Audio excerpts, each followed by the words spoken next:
The entire restaurant staff vanished the second he walked through the door. Not literally, but they might as well have. Managers suddenly discovered urgent paperwork. Veteran servers developed mysterious back problems. Even the hostess, who'd worked there 12 years, pretended her computer system crashed. All because Ethan Callaway, the 32-year-old billionaire they'd only seen in corporate emails, had just sat down at table 17. Nobody wanted to serve him. Nobody dared. Except one person didn't get the memo. A tired waitress balancing 3 jobs who had no idea she'd just walked into the most dangerous table of her life. Before we dive into this story, hit that like button and drop a comment with your city name so I can see how far this story travels. Now, let's begin. Amelia Brooks was 30 years old, perpetually exhausted, and currently holding a coffee pot that weighed more than her self-esteem. The downtown restaurant where she worked evening shifts smelled like expensive wine and the kind of anxiety that came with $70 steaks. She'd been on her feet for 6 hours. Her lower back felt like someone had replaced her spine with broken glass. "Table 9 needs water refills," Marcus hissed as he rushed past, carrying a tray of appetizers that probably cost more than her monthly rent. She nodded, grabbing the pitcher. Her reflection in the polished silver caught her eye for half a second. Brown hair pulled into a bun that had started neat 8 hours ago, makeup that had surrendered around hour 4, dark circles she'd stopped trying to hide. She looked exactly like what she was. Someone working 3 jobs to keep a studio apartment she could barely afford. The restaurant was one of 5 establishments owned by Callaway Hospitality Group. Amelia knew that much from the employee handbook she'd skimmed during orientation. What she didn't know, what nobody bothered telling the evening shift servers, was that the company had been hemorrhaging employees for the past 6 months, or that the CEO had a reputation for showing up unannounced and destroying careers before dessert arrived. Amelia. She turned. Gerald, the floor manager, stood near the kitchen entrance. His face had gone the color of old paste. "Yeah?" "Table 17 just sat down." "Okay." She waited for more information. Gerald just stared at her like she'd asked him to explain calculus. "Do you want me to take it?" "No." He said it too quickly. "Actually, I mean..." He glanced toward the dining room, then back at her. His hands were shaking. "Just stay in your section." That was weird. Gerald never turned down table assignments. The man would serve food during a tornado if it meant better tips. But before she could ask questions, he disappeared into the kitchen like someone had lit him on fire. The restaurant's atmosphere had changed. Amelia felt it the way you feel weather shifting before a storm. Conversations had dropped to murmurs. 2 servers she'd worked with for months were suddenly very interested in folding napkins near the wait station. Marcus, who never shut up, had gone completely silent. She looked toward table 17. A man sat alone near the window. Mid-30s maybe. Dark suit that probably cost more than her car. He wasn't looking at the menu. He wasn't looking at anything, really. Just sitting there with the kind of stillness that made you nervous. His face was sharp, controlled. The kind of face that knew exactly how much power it held. Nobody approached him. Amelia watched Sarah, one of the senior servers, literally walk in the opposite direction when the hostess tried to guide her toward table 17. Another server, Danny, suddenly discovered urgent business in the storage closet. This was insane. She walked to the wait station where Marcus was aggressively polishing already clean wine glasses. "What's going on?" she asked quietly. "Nothing." "Marcus?" He didn't look up. "Just stay away from that table." "Why?" "Because..." He stopped polishing. His jaw worked like he was chewing words he couldn't quite spit out. "That's Ethan Callaway." The name meant nothing to her. She waited for context. "The owner," Marcus said, like she was stupid. "The CEO, the guy who fires people for fun." "He doesn't fire people for fun." Last month, he walked into the Houston location unannounced. 3 managers got terminated before lunch. He shut down the entire Denver restaurant because someone used the wrong type of olive oil. Marcus finally met her eyes. "The man's a psychopath, Amelia. Nobody wants to serve him because nobody wants to be the one who screws up." She glanced back at table 17. Ethan Callaway, if that's who he really was, hadn't moved. He sat perfectly still, hands folded on the table, waiting, just waiting. "So what?" Amelia said slowly. We're just going to ignore a customer. That's not a customer. That's a corporate bomb waiting to explode. He's a person sitting at a table. He's the reason Jenkins got fired last year. The reason Portland lost half their staff. He's one person, Amelia interrupted, who needs someone to take his order. Marcus stared at her like she'd suggested jumping off a bridge. You're not seriously... But she was already walking. Honestly, she was too tired to care about corporate drama, too broke to worry about rich people's egos. She had exactly $43 in her checking account and rent due in 9 days. If this guy wanted to fire her for bringing him water, fine. She'd find another job. She'd been finding other jobs her whole life. She grabbed a menu and a water glass. The walk to table 17 felt longer than it should have. She could feel every eye in the restaurant tracking her movement. The kitchen had gone quiet. Even the background music seemed to lower, like the universe itself was holding its breath. Amelia reached the table and put on her best professional smile. The one that said, I'm friendly, but also I've been standing for 6 hours and my soul left my body around 4 p.m. Good evening, she said. My name's Amelia. I'll be taking care of you tonight. Ethan Calloway looked up. His eyes were dark gray, cold as January pavement. They locked onto her face with the kind of focus that made her skin prickle. This was a man who noticed everything, every hesitation, every false note, every crack in your armor. She could feel him reading her the way you'd read a balance sheet, calculating her worth in real time. Water, he said. His voice was quiet, controlled. No ice. Of course. She poured from the pitcher, keeping her hand steady. Would you like to hear tonight's specials? No? Okay then. Direct. She could work with direct. Take your time with the menu, she said. I'll check back in a few minutes. She turned to leave. Wait. She stopped, turned back. Ethan was watching her with that same cold calculation. You're new here. It wasn't a question, but she answered anyway. 3 months. You don't know who I am. I know you're a customer who wants dinner. She kept her voice level, professional. Is there something specific you'd like to order, or should I come back? Something flickered across his face. Surprise, maybe, or annoyance. She couldn't tell which. For a long moment, he just studied her, silent. The weight of his attention felt like standing under a microscope.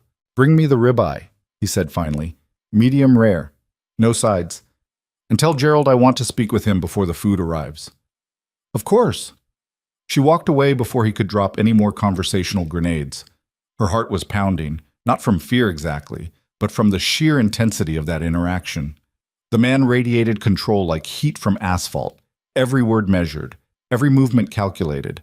Gerald materialized the second she reached the kitchen. What did he say? The manager's face was slick with sweat. He wants to talk to you, and he ordered the ribeye. Oh God, Gerald looked like he might throw up. Did he seem angry? Did he say anything about the restaurant, about service quality, about... He ordered a steak, Gerald, calm down. But Gerald didn't calm down. He practically sprinted toward table 17, straightening his tie as he went. Amelia put in the order and went back to her other tables. Table 9 needed dessert menus. Table 12 wanted separate checks. Table 6 was celebrating an anniversary and needed the staff to sing that embarrassing birthday song except for anniversaries, which somehow made it worse. 20 minutes later, she brought out Ethan's ribeye. He was still sitting exactly as she'd left him. Same position, same expression, like he'd been frozen in time. She set down the plate. Ribeye, medium rare. Can I get you anything else? Sit down. Amelia blinked. I'm sorry? Sit. He gestured to the chair across from him. I want to ask you something. Every instinct told her this was a trap. She glanced toward the kitchen. Marcus was watching through the service window, eyes wide with panic. Gerald stood near the host stand, looking like he might actually pass out. I'm working, Amelia said carefully. I have other tables. They can wait. Sit. It wasn't a request. She pulled out the chair and sat, folding her hands in her lap. Up close, Ethan Calloway looked exhausted, not physically tired, but worn down in a way that went deeper than missed sleep. There were shadows under his eyes, tension in his jaw. How long have you worked in service industry? He asked. 12 years, different restaurants, different cities. You've never been fired. Again, not a question. No. Why? She frowned. Because I show up on time and do my job? Most people show up on time. He cut into his steak with surgical precision. What makes you different? This felt like a job interview she hadn't applied for. I don't know. I'm polite. I don't steal. You're deflecting. I'm confused about why you're asking. Ethan set down his fork.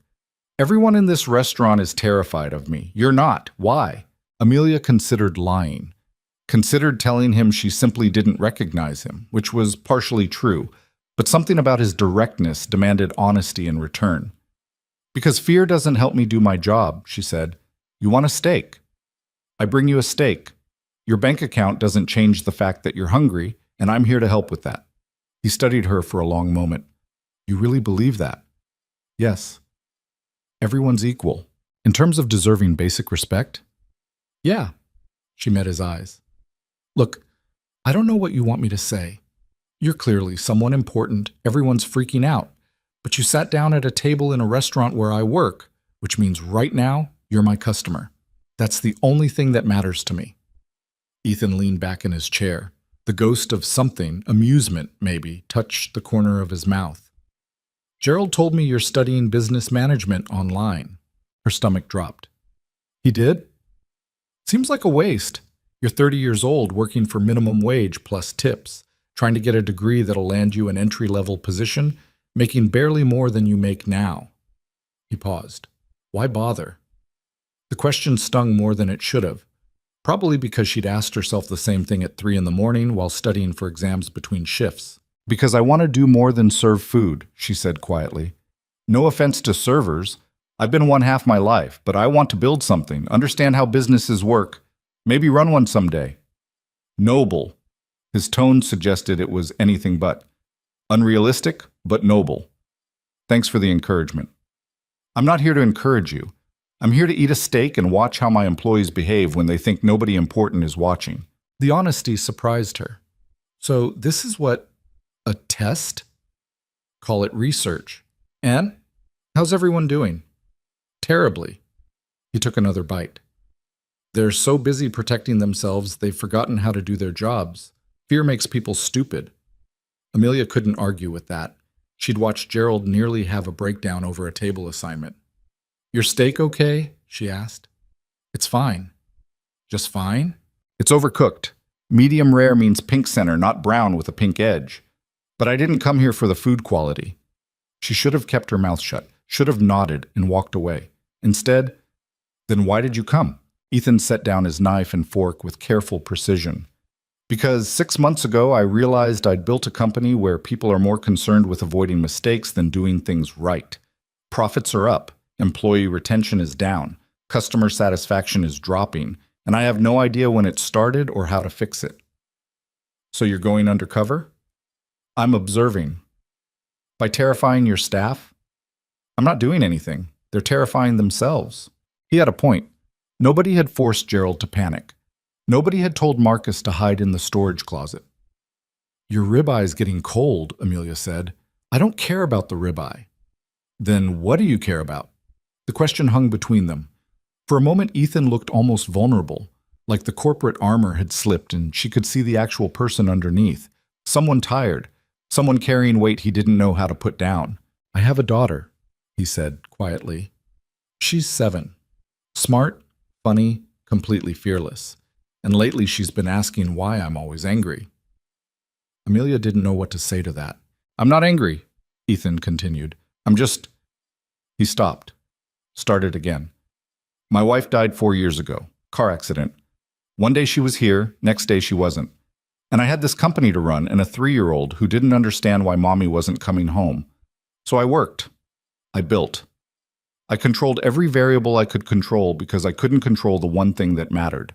He looked directly at her. Somewhere in that process, I became the kind of person my own employees are afraid of. The kind of father who makes his daughter ask why he's always angry. And I don't know how to be anyone else anymore. The restaurant noise faded to background static. Amelia sat across from this billionaire CEO who'd just cracked himself open in the middle of a dining room, and she had absolutely no idea what to say. I think, she said slowly, you start by remembering that fear and respect aren't the same thing. Explain. Your employees are afraid of you. That's not the same as respecting you. Fear makes people freeze up, avoid risks, hide mistakes. Respect makes people want to do better because they actually care about the outcome, not just about protecting themselves. Ethan was quiet for a long moment. And you think I've built a culture of fear. I think you've built a culture of survival, which might work short term, but long term? She shrugged. People burn out, good employees leave. The ones who stay are just the ones too scared to jump ship. You're brutally honest. You asked. Most people don't answer honestly when I ask. Most people are probably worried you'll fire them. Aren't you? Amelia considered it. I mean, yeah, kind of. But also I have $43 in my bank account and rent due next week, so I'm already operating from a place of pretty constant low-level panic. You firing me would just be another Tuesday. For the first time that night, Ethan actually smiled. Small, barely there, but real. You're either very brave or very stupid. Probably both. He picked up his fork again, took another bite of his overcooked steak. Gerald tells me you're the most requested server here. Gerald talks too much. Customers ask for you by name, even the difficult ones. I'm good at my job. Why? Because I don't take things personally. Someone's rude to me. 90% of the time, it's not about me. They're stressed, having a bad day, whatever. I just try to make their hour here less terrible than whatever they're dealing with outside. That's surprisingly empathetic for someone working 3 jobs to survive. Empathy doesn't cost anything. She stood up. I should get back to my other tables. Your steak okay despite being overcooked? It's fine. Just fine? Ms. Brooks. He looked up at her. Thank you for the conversation. You're welcome, Mr. Calloway. She walked away feeling like she'd just survived something, though she wasn't sure what. The rest of the shift passed in a blur. Ethan finished his meal, paid in cash, and left without speaking to anyone else. The moment his car pulled away, the entire restaurant exhaled. Gerald emerged from whatever anxiety spiral he'd been trapped in. Marcus immediately started gossiping about what had happened at table 17. What did he say to you? Sarah grabbed Amelia's arm near the wait station. Did he threaten to fire anyone? Is he shutting us down? He ate a steak and asked about my degree. That's it? That's it. But it wasn't it. Not really. Because 3 days later, Amelia arrived for her evening shift to find Ethan Calloway sitting at table 17 again. Same table, same dark suit, same unsettling stillness. Gerald looked like he might cry. Not again, Marcus muttered. Why is he back? What does he want? Amelia grabbed a water pitcher and walked over. Good evening, she said. Water? No ice? Ethan looked up. You remember. It's my job to remember. Most servers don't. Most servers aren't supporting themselves on tips. She poured his water. Ribeye again. Or are you feeling adventurous? The salmon. And I want you to tell the chef it's for me specifically. I want to see if the quality changes when they know who they're cooking for. Amelia hesitated. That feels like a setup. It's an experiment. Same thing. His mouth twitched, almost a smile. Just place the order, Ms. Brooks. She did. The kitchen lost their minds. The head chef personally prepared the salmon like he was performing surgery. It came out perfect. Crispy skin, tender center, plated like art. Ethan ate it without comment, paid, and left. He came back the next night, and the night after that. By the end of the week, table 17 belonged to Ethan Calloway, and Amelia had somehow become the only server in the restaurant brave enough, or stupid enough, to treat him like a normal customer. You're playing with fire, Marcus warned after the 5th visit. He's testing you, building a case. One mistake, and you're gone. Then I won't make mistakes. Everyone makes mistakes, Amelia. Then I guess we'll see what happens. But the strange thing was, Ethan never seemed angry when she messed up. She forgot his water once. He just asked again politely. She brought the wrong appetizer. He ate it anyway. She accidentally interrupted him while he was on a phone call. He simply held up one finger and finished his conversation. He was demanding, yes, exacting, but not cruel. And slowly, carefully, something shifted. They started talking. Real conversations, not just order taking. He asked about her classes. She asked about his daughter. He told her about hostile board meetings. She told him about the regular customer who left Christian pamphlets instead of tips. That's illegal, Ethan said. It's annoying, Amelia corrected, but not worth fighting about. You let people take advantage of you. I pick my battles. That's just another way of saying you don't fight back. She met his eyes. Not everything is a fight, Mr. Calloway. In my world, everything is. Then maybe your world is the problem. The conversations were sharp, direct, sometimes uncomfortable, but they were real.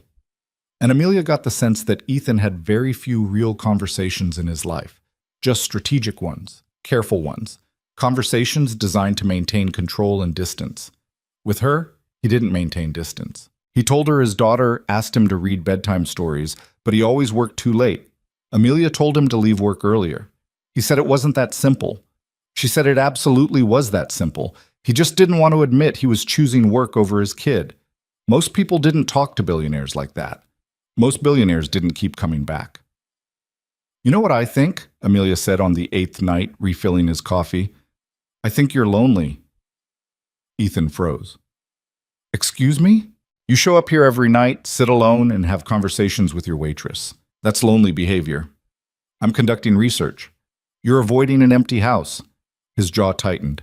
You're overstepping. You asked me to be honest. I asked you to take my order. And yet, here we are, talking about your daughter again. She set down the coffee pot. Look, I'm not a therapist. I'm barely holding my own life together. But I know what lonely looks like because I see it in the mirror every morning. And you, Mr. Calloway, are lonely. For a long moment, he didn't speak, just stared at his coffee like it held answers. Her name is Sophie, he said quietly. My daughter. She wants a dog, but I work too much to take care of one. She wants me to come to her school plays, but I'm always traveling. She drew a picture of our family last week, just her and the nanny. I wasn't even in it. Amelia's chest hurt. Did you ask her why? No. Why not? Because I'm afraid of the answer. She sat down across from him. She'd stopped asking permission after the 3rd visit. You want my completely unqualified opinion? Apparently I'm going to get it regardless. Your daughter doesn't need a perfect dad. She just needs a dad who shows up. Even if you're tired, even if you mess it up, showing up is the whole thing. You don't have children. No, but I had a father who worked constantly and a mother who left when I was 12. I know what it's like to be the kid wondering if you're worth someone's time. Ethan looked at her, really looked at her, past the waitress uniform and tired smile. Are you worth someone's time, Ms. Brooks? The question knocked the air from her lungs. I'd like to think so, she said quietly. Most days I'm not sure. That makes 2 of us. They sat there in the expensive restaurant, a billionaire and a waitress, both lonely in completely different ways that somehow felt exactly the same. And neither of them noticed Gerald watching from the kitchen, phone in hand, already typing an email to corporate HR about inappropriate fraternization and potential liability. Neither of them knew that everything was about to change. But they would, soon. The email arrived on a Tuesday morning while Amelia was sleeping off a double shift. She didn't see it until almost noon, when her phone buzzed with a calendar notification for something she definitely hadn't scheduled. Corporate meeting, today, 3 p.m., Calloway Hospitality Group headquarters, attendance mandatory. She read it 3 times, convinced it was spam. Then she checked the sender. Gerald Patterson, floor manager. The same Gerald who'd been avoiding eye contact with her for the past week. Her stomach dropped. She called the restaurant.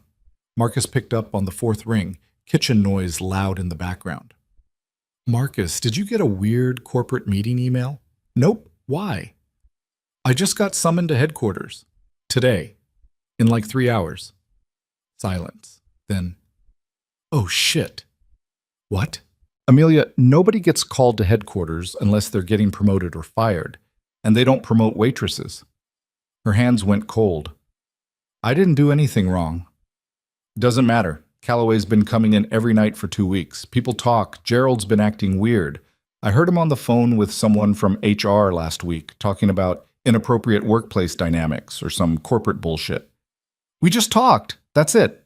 Yeah, well, billionaires don't just talk to waitresses. Not in Gerald's universe. Marcus lowered his voice. Listen, if they're letting you go, don't sign anything without reading it first. And don't let them bully you into a non-disclosure agreement unless they're paying you for it. She hung up feeling sick. 3 hours later, she stood outside a glass tower in the financial district, wearing the only professional outfit she owned, a black skirt and white blouse she'd bought for her mother's funeral 6 years ago. The building stretched up into the gray afternoon sky, all steel and windows and money. The lobby was marble and intimidation. A receptionist with perfect makeup directed her to the 14th floor. The elevator was the kind that moved so smoothly you couldn't feel it, which somehow made everything worse. When the doors opened, she stepped into a hallway that looked like a magazine spread. Everything was white and chrome and expensive. A woman in a tailored suit appeared immediately, clipboard in hand. "Amelia Brooks?" "Yes." "Follow me, please." They walked past glass-walled offices where people in expensive clothes had important-looking conversations. Everyone looked purposeful, polished, like they'd been designed rather than born. Amelia had never felt more out of place in her life. The woman stopped at a conference room. "Wait here. Someone will be with you shortly." Then she disappeared, leaving Amelia alone with her panic. The conference room was ridiculous. Massive table, leather chairs, a view of the city that probably cost more than her annual salary. She sat at the far end, hands folded in her lap, trying not to touch anything expensive. The door opened. Amelia expected HR. Maybe Gerald. Instead, a woman in her 50s walked in. Sharp gray suit, sharper expression. She carried herself like someone who'd spent decades perfecting the art of intimidation. "Miss Brooks, I'm Patricia Chen, VP of Human Resources." She didn't offer to shake hands, just sat down across from Amelia and opened a leather portfolio. "Thank you for coming on such short notice." "I didn't realize I had a choice." Patricia's smile was thin. "You always have choices. Some are just better than others." She clicked a pen. "How long have you been employed at our downtown location?" 3 months. "And in that time, you've had multiple interactions with Ethan Calloway. Is that correct?" Amelia's throat tightened. "He's been a customer, yes. A customer you've served exclusively for the past 2 weeks, because nobody else wanted to. And during these interactions, what did you discuss?" This felt like a trap. Every question felt like a trap. His orders mostly, sometimes other things. "What other things?" "I don't know. Work, life, normal conversation." Patricia wrote something down. "Did Mr. Calloway ever make you uncomfortable?" "No." "Did he ask personal questions?" "Sometimes. I asked him personal questions too. We talked. That's what people do." "Not typically what employees do with the CEO of a multi-billion-dollar company." Amelia's patience was wearing thin.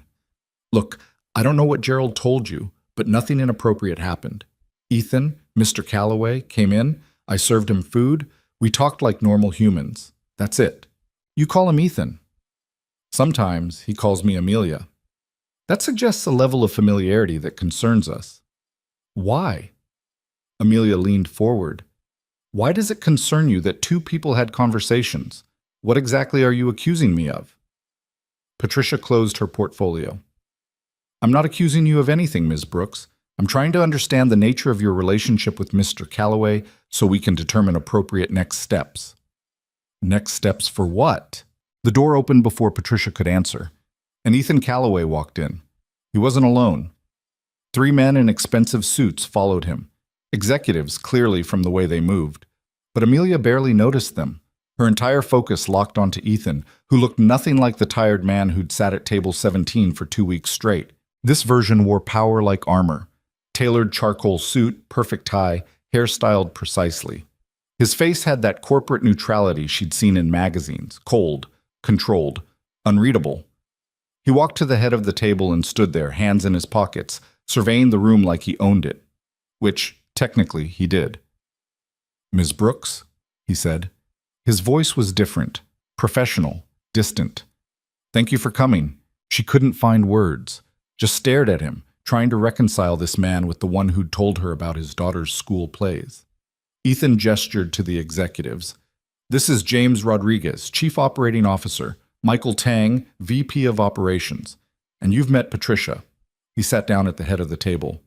"Please sit." Amelia was already sitting. She didn't point that out. One of the executives, James, she thought, opened a laptop. "Ms. Brooks, We've asked you here today to discuss some concerns that have been raised about workplace conduct at our downtown location. What concerns? Michael jumped in. We've received reports of fraternization between staff and executive leadership. Specifically, multiple employees have noted unusual interactions between yourself and Mr. Calloway. Unusual how? Extended conversations, personal discussions, time spent at his table that exceeded normal service parameters. Amelia looked at Ethan. He was watching her with that same calculating expression from the first night, like she was a problem he was solving in real time. Are you firing me? She asked directly. No, Ethan said. Then what is this? He leaned back in his chair. Tell me something, Ms. Brooks. In the past 2 weeks, how many times did you see me interact with other employees at the restaurant? The question threw her. I don't know. A few times? How did those interactions go? She thought back. Gerald's panic attacks, Marcus hiding, Sarah literally walking away. People were scared of you. Why? Because you're the CEO. Because they thought you were there to fire them. And you? I thought you were there to eat dinner. Something shifted in the room. The executives exchanged glances. Patricia's pen stopped moving. Ethan stood up and walked to the window. For a long moment, he just looked out at the city. When he spoke, his voice was quieter. 6 months ago, our employee satisfaction scores dropped to an all-time low. Turnover hit 40% across all locations. We're losing good people to competitors who pay less but treat them better. He turned back to face the room. At the same time, our profit margins increased by 12%. Revenue is up. Stock price is up. By every conventional metric, this company is succeeding. So what's the problem? Amelia asked. The problem is that I've built a company where people are afraid to do their jobs, where managers care more about avoiding blame than solving problems, where employees would rather quit than speak honestly about what's broken. He looked directly at her. You were the only person in that restaurant who treated me like a human being instead of a threat. Do you know why that matters? She shook her head.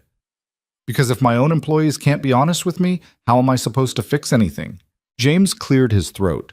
Sir, with respect, Ms. Brooks is a server. She doesn't have the corporate experience or training to— She has something better, Ethan interrupted. She has perspective. She sees how this company actually functions at ground level, not from a 14th floor conference room. He sat back down. For the past 2 weeks, I've been conducting an unofficial audit of our workplace culture. I visited the restaurant repeatedly to see how employees behave when they think nobody important is watching. The results were worse than I thought. Michael frowned. We have formal audit processes. HR conducts regular. Formal audits tell me what people want me to hear. I needed to see what they do when they think I'm not looking. Ethan pulled out a folder. Gerald Patterson has been manipulating scheduling to reduce labor costs below safe staffing levels. He's also been keeping tips meant for servers to offset operational expenses. Amelia's breath caught. She'd suspected the tip thing, but could never prove it. Marcus Chen has been selling liquor license access to the private events coordinator in exchange for premium shift assignments, Ethan continued. Sarah Williams has been accepting cash payments from vendors for preferential ordering, and the head chef has been running a side catering business using our supplies and kitchen. The executives looked uncomfortable. Patricia had gone pale. How long have you known this? James asked. 2 weeks, since I started paying attention. Ethan closed the folder. But the individual violations aren't the real problem. The real problem is that we've created a culture where this behavior makes sense, where people feel like they have to cheat and scheme just to survive, where fear drives decision-making more than integrity. He looked at Amelia again. Ms. Brooks is the only employee who didn't change her behavior when I showed up. She didn't panic, didn't lie, didn't try to impress me or manipulate me. She just did her job and treated me with basic human respect. He paused. That shouldn't be exceptional, but in this company, it is. Patricia finally spoke. What are you proposing? A complete cultural overhaul, starting with leadership accountability and ending with rebuilt trust across every level of operation. Ethan's voice was steel. I'm not interested in firing my way out of this problem. I'm interested in understanding why good people feel like they have to compromise their values to work here. That's a significant undertaking, Michael said carefully. It would require extensive resources, time, retraining. I'm aware. That's why I'm creating a new position. Ethan turned to Amelia. Director of Cultural Development and Employee Advocacy. Someone who reports directly to me and has authority to investigate workplace complaints, recommend policy changes, and hold leadership accountable for toxic behavior. The room went silent. Amelia's heart was pounding so hard she could hear it. You're not serious. I'm completely serious. I'm a waitress. You're someone who understands what it's like to work at the bottom of a corporate hierarchy. Someone who knows how fear and power dynamics affect decision-making. Someone who's proven she can be honest even when it's uncomfortable. He leaned forward. I need someone in this company who isn't afraid of me, who'll tell me the truth even when I don't want to hear it. You've been doing that for 2 weeks. I'm offering you the chance to do it permanently. I don't have the qualifications. You have the most important qualification, integrity. Everything else can be learned. James looked like he wanted to object. Michael was already shaking his head. Patricia's expression suggested she thought this was corporate suicide. Amelia's mind was spinning. What about my current job? You'd be giving notice. Full-time position here, salary starting at $90,000 plus benefits. $90,000. She made $22,000 last year working 3 jobs. I need to think about it, she said. Take 24 hours. We'll have the full offer letter ready by tomorrow afternoon. The meeting ended shortly after. The executives filed out, still looking shell-shocked. Patricia gave Amelia a business card with an expression that suggested she'd rather not. Then it was just Amelia and Ethan in the massive conference room. You're insane, she said. Possibly. Your entire executive team thinks this is a terrible idea. My executive team helped create the culture I'm trying to fix. Their opinion on this particular matter doesn't carry much weight. She stood up, legs shaky. Why me? Really? There are thousands of people more qualified because you're not trying to impress me. You're not calculating what answer I want to hear. You just say what you actually think. He stood too, walked closer. Do you know how rare that is in my world? How exhausting it is to constantly wonder if people are being honest or just telling me what they think I want to hear. So I'm basically corporate honesty insurance. You're someone I trust. Trust is more valuable than any qualification on a resume. Amelia looked at him, really looked at him. This was the same man who'd told her about Sophie's drawings, who'd admitted he was afraid of his own daughter's honesty. But he was also a billionaire CEO offering her a job that could change her entire life. If I say yes, she said slowly, I'm going to make enemies. Your executives already hate this. The employees will think I slept my way into the position. Gerald will probably try to sue for wrongful termination when you fire him. When I fire him? Come on. You can't keep a manager who's been stealing tips. Ethan smiled slightly. See, you're already thinking like leadership. I'm thinking like someone who's been stolen from. Even better. She took a breath. Let it out. I need the full night to think about it. This is too big to decide right now. Understood. But Amelia. He waited until she met his eyes. Whatever you decide, thank you, for the past 2 weeks, for being honest, for reminding me that not everyone in this building is playing corporate games. Some of us are just trying to pay rent. That's what makes your perspective valuable. She left the building in a daze, stepping back out into the gray afternoon with her entire world tilted sideways. The bus ride home felt surreal. Her apartment, the tiny studio with the leaking faucet, and the neighbor who screamed at his TV felt even smaller than usual, $90,000. She could pay off her student loans, get a car that didn't sound like it was dying, maybe even save money for the first time in her adult life. But she'd also be walking into a corporate war zone. Ethan was essentially asking her to be his eyes and ears in a company that had spent years perfecting the art of hiding problems. The executives would resist. The managers would resent her. The employees would suspect her motives. Her phone buzzed. Marcus. So, are you fired? No. Suspended? No, She sat on her bed. I got offered a job. A real job. Corporate position, $90,000 a year, working directly with Callaway on fixing company culture. Silence. Then, you're fucking with me. I'm not. Amelia, That's insane. You don't just go from waitress to corporate executive. That doesn't happen in real life. Apparently it does. Are you going to take it? That was the question, wasn't it? She looked around her apartment, at the peeling paint, the stained carpet, the stack of bills on her counter marked overdue in red letters. I don't know, she said honestly. But she was lying. She knew. She'd known the moment Ethan described the position, because for the first time in her life, someone was offering her a chance to do more than survive, a chance to actually build something, to matter. The fact that it terrified her didn't make it less true. She called Ethan's office the next morning at 9 a.m. His assistant, a woman with a voice like cold efficiency, put her through immediately. Ms. Brooks. I'll take the job, Amelia said. But I have conditions. I'm listening. First, I need training, real training, not just throwing me into meetings and hoping I figure it out. If I'm going to do this job right, I need to understand corporate structure, HR law, conflict resolution, all of it. Agreed. We'll arrange it. Second, I need protection. If I'm going to investigate complaints and hold people accountable, there will be retaliation. I need it in writing that I can't be fired or demoted without your direct approval, and that any attempt to circumvent that results in immediate termination for whoever tries. Done. Third, I want full transparency. If you're going to use me as your honesty barometer, then I need to know you're being honest with me too. No corporate games, no hidden agendas. If you want me to trust you, it goes both ways. A pause. Then, that's fair. Anything else? Yeah, your daughter, Sophie. She took a breath. Part of fixing company culture means fixing work-life balance, which means you need to actually go home at night, be at her school plays, read her bedtime stories. Because if you're asking employees to trust that you care about their well-being, you need to prove you care about your own family first. That's not part of your job description.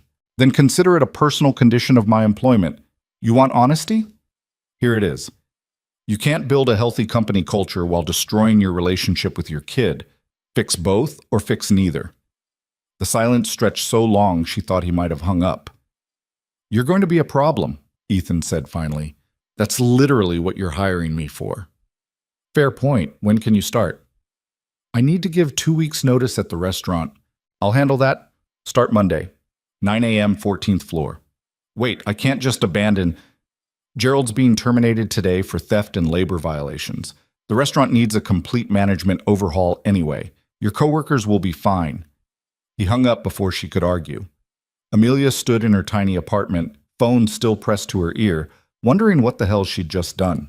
By Friday afternoon, the restaurant was in chaos. Gerald was gone. Security had walked him out Thursday morning. Marcus reported that the head chef had quit before he could be fired, and Sarah had been transferred to a different location. The entire management structure had collapsed in 72 hours. It's a bloodbath, Marcus said when she came in to collect her last paycheck. Corporate sent in some interim manager who's interviewing everyone. They're asking about working conditions, tip distribution, scheduling practices. Everything. Good, Amelia said. Easy for you to say. You're getting promoted to corporate. The rest of us are just trying not to get caught in the crossfire. She felt guilty about that, about leaving while everything burned. But she also knew this needed to happen, that the restaurant couldn't heal without cutting out the infection first. Her last shift was Saturday night. She worked her section, served her tables, pretended everything was normal. Around 9 p.m., a woman came in and sat at table 17. She was in her 40s, expensive coat, wedding ring that probably cost more than Amelia's car. She ordered wine and the salmon, and when Amelia brought it out, the woman smiled. You must be Amelia. Do we know each other? Not yet. I'm Rebecca Thornton. I work in HR at Callaway Hospitality. Ethan asked me to give you this. She slid a folder across the table. Your offer letter, benefits package, and training schedule. He wanted you to have the weekend to review everything before Monday. Amelia took the folder, hands trembling slightly. He also wanted me to tell you something, Rebecca continued. He left work at 5:30 today, first time in 3 years. Apparently he had a school play to attend. Something warm spread through Amelia's chest. Sophie's play. His daughter, yes. He called me from the parking lot, completely panicked, because he didn't know what to wear to a second-grade theatrical production. Rebecca laughed softly. I told him to relax and just show up. That's all kids really want, for their parents to show up. Did he? I assume so. He hasn't called back in a panic, which I'm taking as a good sign. She finished her wine. I've worked for Ethan for 8 years. I've never seen him leave early for anything. Whatever you said to him, it worked. Amelia didn't know how to respond to that. Rebecca stood, left cash for the bill plus a generous tip. See you Monday, Ms. Brooks. Welcome to corporate. Then she was gone, leaving Amelia standing in the middle of the dining room, holding a folder that represented her entire future. She opened it that night in her apartment. The offer letter was real. $90,000 base salary, full benefits, 4 weeks vacation, comprehensive training program. The benefits package included health insurance that would actually cover things, dental, vision, even a retirement plan. There was a handwritten note paperclipped to the last page. Ms. Brooks, thank you for the honesty. Thank you for the push. Sophie's play was 3 hours of second graders singing off-key about friendship and recycling. It was perfect. I'll see you Monday. EC. She read it 3 times, smiling despite herself. Monday morning, Amelia walked into the glass tower wearing a new suit she'd bought with her last paycheck. Her stomach was in knots. Her hands were sweating. She had no idea what she was doing, but she showed up anyway. Because showing up was the whole thing. The receptionist on the 14th floor looked at her like she'd walked into the wrong building. Can I help you? I'm Amelia Brooks. I'm starting today, Director of Cultural Development. The woman's perfectly shaped eyebrows rose half an inch. Oh, right. Mr. Calloway mentioned... She caught herself, rearranged her face into professional neutrality. Your office is down the hall, 3rd door on the left. He's expecting you at 9:30. Amelia found the office. It was small compared to the executive suites she'd passed, but it had a window. An actual window with a view of the city. Her own desk, her own computer, a door that closed. She stood in the doorway for a solid minute, trying to convince herself this was real. You planning to go in or just stare at it? She turned. A woman in her mid-40s stood behind her, holding 2 coffee cups.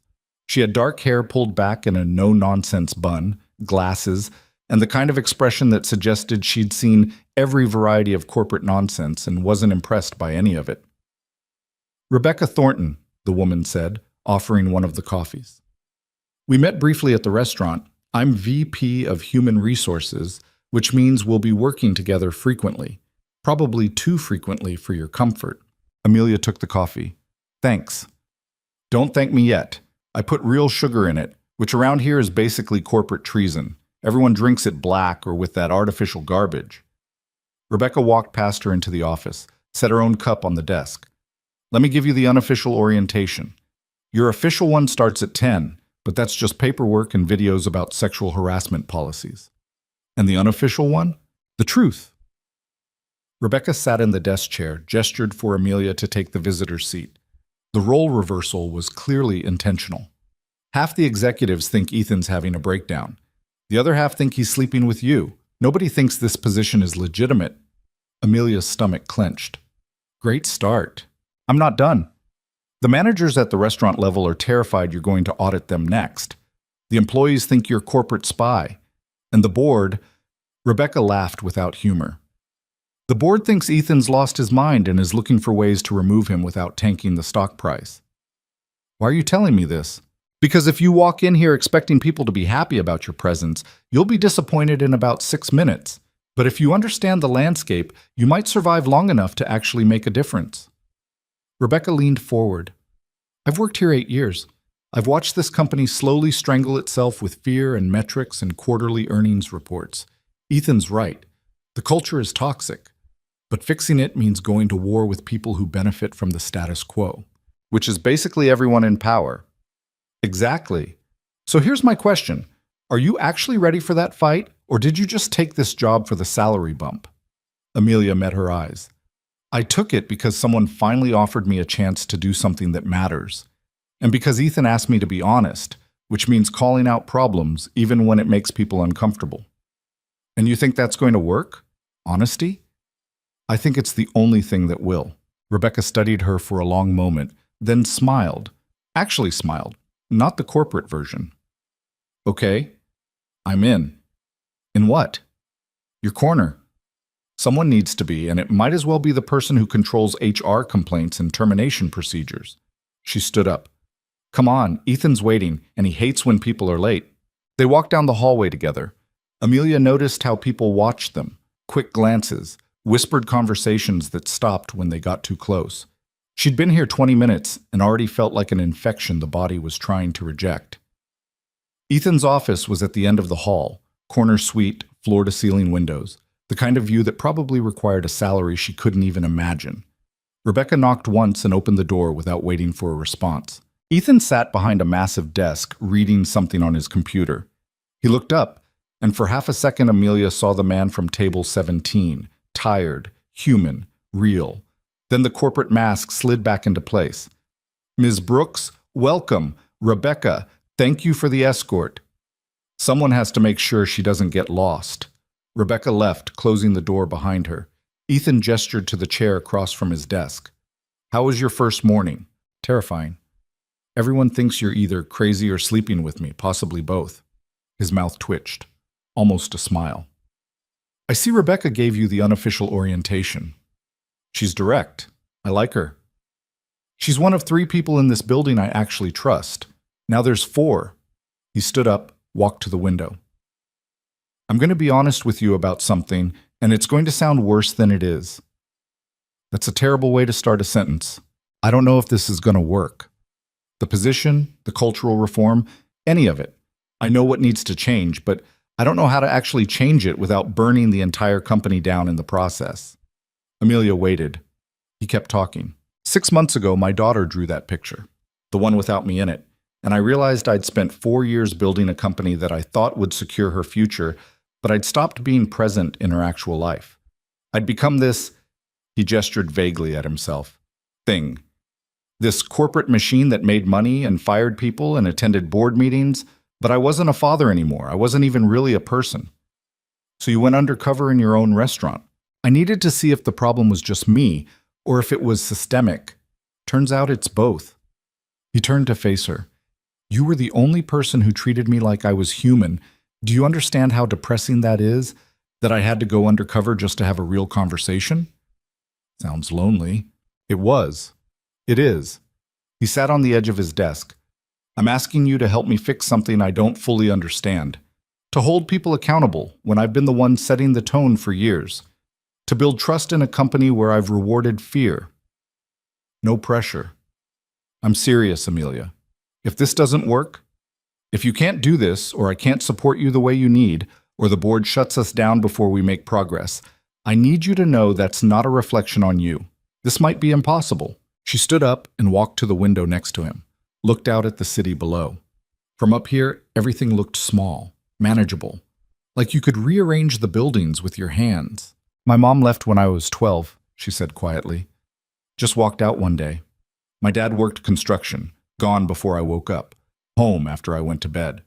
I raised myself mostly, learned to cook, do laundry, forge his signature on permission slips. And I remember thinking, if I just did everything perfectly, maybe she'd come back. Maybe he'd notice me. Maybe someone would care. Ethan was quiet beside her. I'm 30 years old and I'm still trying to prove I'm worth noticing. Still working 3 jobs to survive. Still convinced that if I just try harder, do better, be more, then maybe I'll matter. She looked at him. So when you ask if I can do this impossible job, yeah, I can, because I've been doing impossible things my entire life just to justify my own existence. At least this time I'm getting paid for it. That's not I know what you're going to say, that I don't need to prove anything, that my worth isn't conditional. But knowing something intellectually and believing it emotionally are different things. She crossed her arms. So here's the deal. I'll help you fix your company if you actually let me fix it. No corporate games, no undermining me when I make decisions you don't like. And when your executives push back, and they will, you back me up, publicly. Done. I'm not finished. You also need to keep going to Sophie's school events. Keep leaving work at reasonable hours. Because if you slide back into being the corporate machine, I quit. I'm not helping you build a better company culture while you destroy your relationship with your kid. Both or neither. Ethan extended his hand. Deal. She shook it. His grip was firm, warm. For just a second, they weren't CEO and new hire. They were two lonely people trying to figure out how to be better than they'd been. Okay, Ethan said, releasing her hand. Let's start with the easy stuff.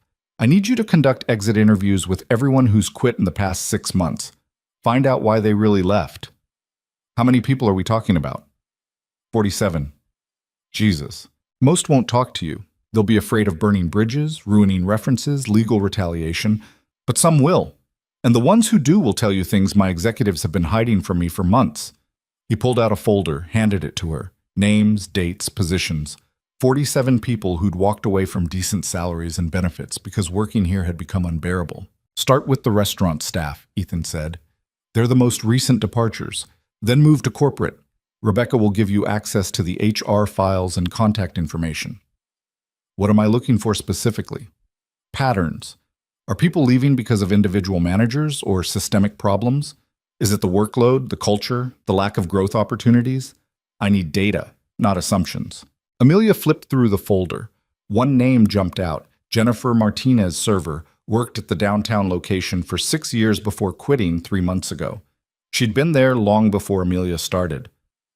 What about the people who are still here, she asked. The ones too scared to leave. That's phase 2, but we can't fix the problems for current employees until we understand why the good ones are walking away. The official orientation started at 10. 3 hours of paperwork, policy videos, and a tour guide who clearly had no idea what Amelia's actual job was. The other new hires, all corporate positions, all people with impressive resumes and expensive degrees, kept glancing at her like she'd wandered into the wrong group. During lunch, one of them finally asked, "So what department are you joining?" "Cultural development and employee advocacy." Blank stares. "It's a new position," Amelia explained, "reporting directly to the CEO." More blank stares, now with a hint of suspicion. Wow, that's impressive," a woman in a designer suit said. Her tone suggested it was anything but. "What's your background? McKinsey? Deloitte?" "I was a waitress." The table went silent. "At one of our restaurants," Amelia continued, because she was apparently incapable of not making things worse. "The downtown location." Someone laughed, caught themselves, pretended to cough. The designer suit woman smiled, sharp and cold. "How progressive. I'm sure that will bring a unique perspective to corporate strategy." "That's the idea?" "Well, good luck with that." Amelia ate her salad alone after that. She didn't mind. She'd been eating alone most of her life. That afternoon, she started making calls. Most went to voicemail. The few people who answered were polite but distant, clearly uncomfortable discussing their former employer with someone from corporate. Then she reached Jennifer Martinez. "Hello? Hi, is this Jennifer? This is Amelia Brooks from Callaway Hospitality. I'm calling about—" "I know why you're calling. Gerald already tried this. I'm not interested in coming back." "I'm not asking you to come back. Gerald doesn't work here anymore." A pause. "What?" "He was terminated last week for theft and labor violations. I'm not calling to recruit you. I'm calling to ask why you left." "Who are you again?" "I'm new. I work in cultural development, which is corporate speak for trying to fix all the things that are broken. And I can't fix them if I don't know what they are." Jennifer laughed, bitter and sharp. "You want to know why I left? How much time do you have?" "As much as you need." Another pause, longer this time. Then, "Fine, but not over the phone. You want to hear this? We meet in person, somewhere public." They met at a coffee shop downtown. Jennifer was in her 40s, tired eyes, the kind of exhaustion that came from years of dealing with bullshit. She ordered black coffee and sat across from Amelia with her arms crossed. "So, Gerald's really gone?" "Really gone. Escorted out by security." "Good. He was a thief and a creep and everyone knew it, but nobody did anything because he made the numbers look good." She took a sip of coffee. "You know, he used to schedule me for closing shifts with just one other person? 2 people to close a restaurant that size, clean everything, prep for morning. We'd be there until 2 a.m. sometimes. Completely illegal, but he didn't care." Amelia wrote this down. "And the tips," Jennifer continued, voice rising slightly. "He took 20% off the top every night, called it a processing fee, said it was for credit card transaction costs, but we all knew he was pocketing it. I did the math once. He probably stole $30,000 over 2 years from servers making minimum wage. Did you report it? To who? His boss didn't care as long as labor costs stayed low. HR never responded to complaints. I filed 3 separate reports and nothing happened. She leaned forward. You want to know why I really left? Because I realized the company didn't care. They talked about values and integrity in the employee handbook, but when it came down to actual problems, they protected the managers and ignored the workers. What would have made you stay? Jennifer sat back, surprised by the question. Honestly, someone listening, someone actually investigating complaints instead of filing them away. Someone holding managers accountable instead of promoting them for hitting profit targets by screwing over their staff. If things changed, if we actually fixed these problems, would you consider coming back? You're serious. Completely. Jennifer studied her. Who are you really? Because you don't sound like corporate HR. I was a server at the downtown location, worked there 3 months before.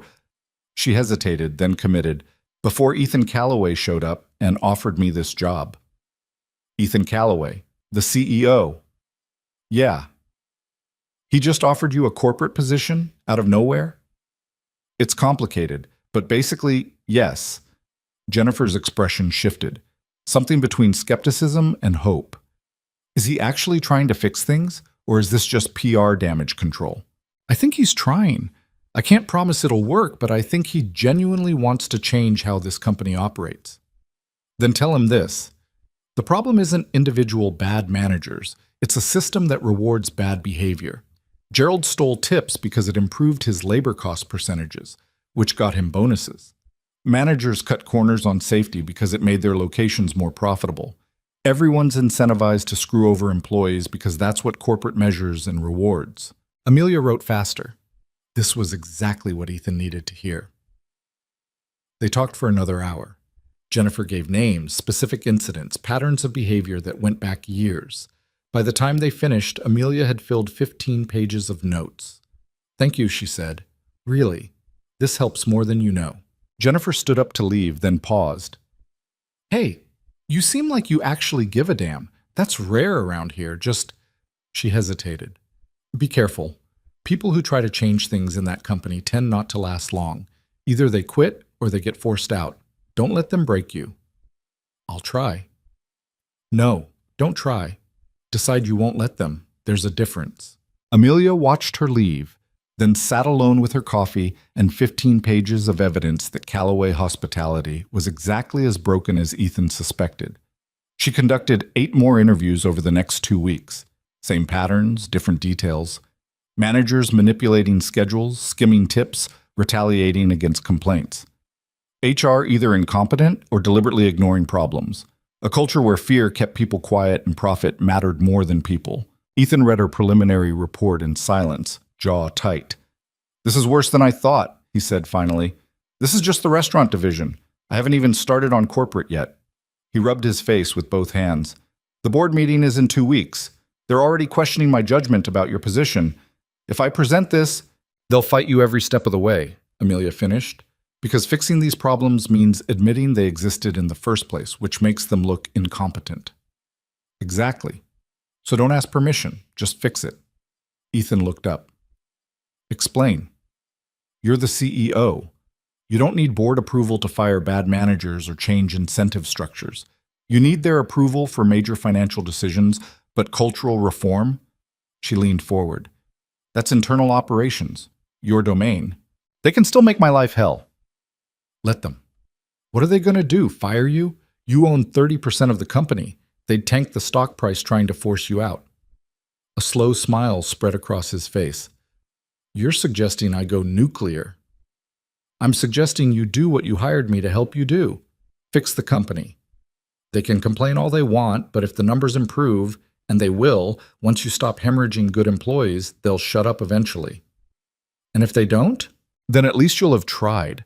At least Sophie won't have to grow up wondering why her dad knew something was broken, but didn't fix it because he was afraid of corporate politics. That landed. She could see it in his expression. Okay, Ethan said quietly. Let's do it. Pull together a complete list of managers with substantiated complaints. I want documentation, patterns, specific incidents. We're going to clean house. Over the next week, Amelia worked 18-hour days building the case. Rebecca helped, pulling HR files and complaint records that had been buried for years. They found a pattern of retaliation against anyone who spoke up. Negative performance reviews, reduced hours, sudden terminations for minor policy violations.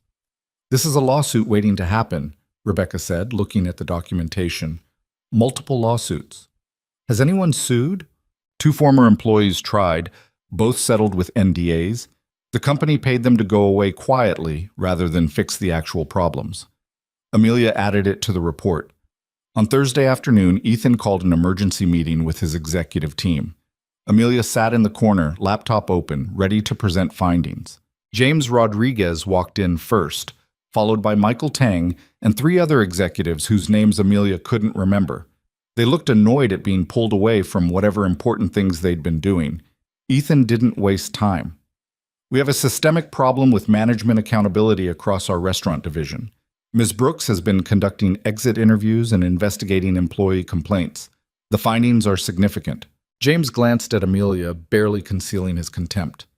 With respect, sir, exit interviews are notoriously unreliable. Disgruntled former employees tend to exaggerate. 17 former employees independently reported the same patterns of behavior, Amelia interrupted. Tip theft, schedule manipulation, retaliation against complaints. That's not exaggeration. That's documentation. Michael leaned back in his chair. And your recommendation is what? Fire everyone who's ever had a complaint? That's half our management structure.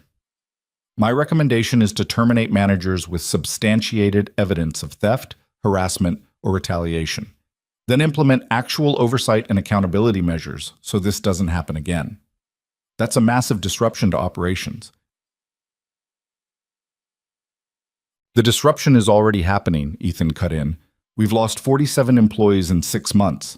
Good employees who left because we created an environment where bad behavior goes unpunished. That's the disruption. One of the executives Amelia didn't know spoke up. The board isn't going to support this. They'll see it as admitting liability. I don't care what the board supports, Ethan said flatly. This is an operational decision, not a financial one. We're making these changes. The room went cold. James's expression hardened. You're making a mistake. Probably, but it's my mistake to make. The meeting ended badly. The executives filed out, muttering to each other. James stopped at the door, looked back at Amelia. Enjoy it while it lasts, he said quietly. This company eats people like you for breakfast. She didn't respond, just held his gaze until he left.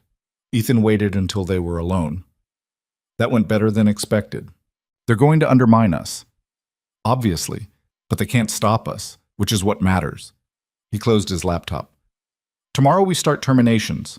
I need you there for every meeting, HR representation, documentation, the whole formal process. You sure you want me there? I'm not exactly popular with management right now.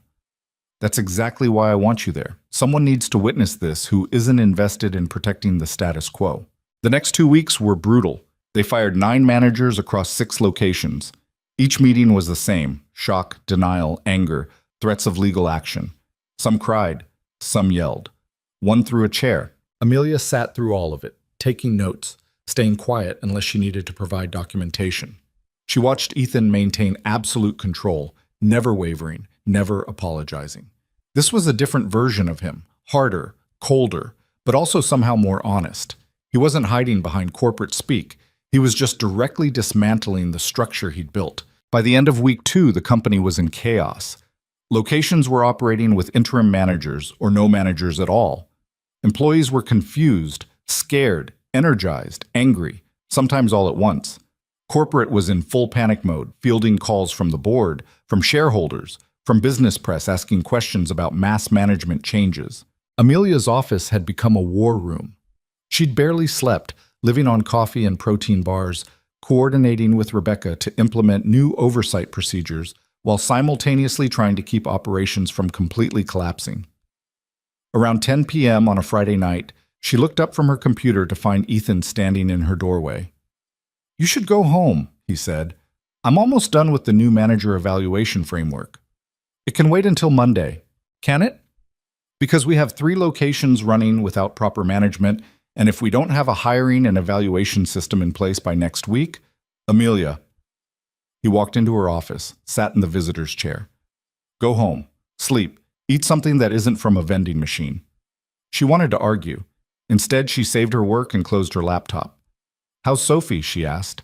Confused about why I'm home for dinner every night now. Asked me yesterday if I got fired. He smiled slightly. I told her I was trying to be less terrible at my job. What did she say? She said, good, because you were pretty terrible before. Amelia laughed despite her exhaustion. Honest kid. She gets it from somewhere. He stood up. Come on. I'll walk you to your car. They rode the elevator down in tired silence. The building was empty at this hour, just security guards and a few workaholics still at their desks. Outside, the city was dark and cold, early winter settling in. You know they're going to push back harder now, Ethan said as they walked through the parking garage. The executives, the board. Once the initial shock wears off, they're going to fight this. I know. You could still walk away. I'd give you severance, references, whatever you needed. Nobody would blame you. She stopped walking, turned to face him. Do you want me to walk away? No. Then stop giving me permission to quit. I'm not going anywhere. He studied her face in the dim garage lighting. Why? This isn't what you signed up for. The job was supposed to be investigating complaints and recommending changes, not being at the center of a corporate civil war. Because for the first time in my life, I'm doing something that actually matters. Something bigger than just surviving. She crossed her arms against the cold. You asked me to help you fix this company. That's what I'm doing. So stop trying to protect me from the consequences. I'm not fragile. I'm not protecting you. He stopped, started again. I'm making sure you know what you're getting into. Because once we cross certain lines, there's no going back. The board could force me out. They could shut down your position. They could make both our lives extremely difficult. Let them try.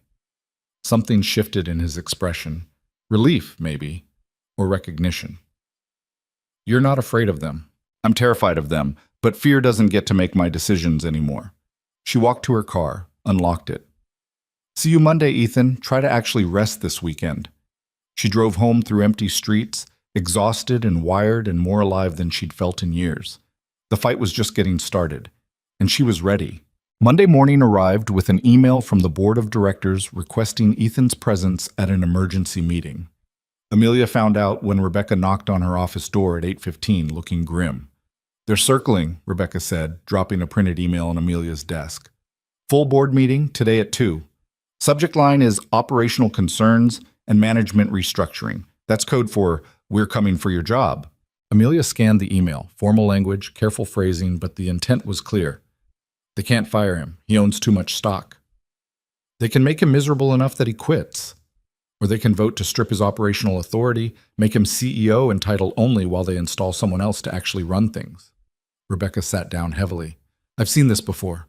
Different company, same power play. The board doesn't like losing control. What do we do? We? Nothing. You keep your head down and hope you don't get caught in the crossfire.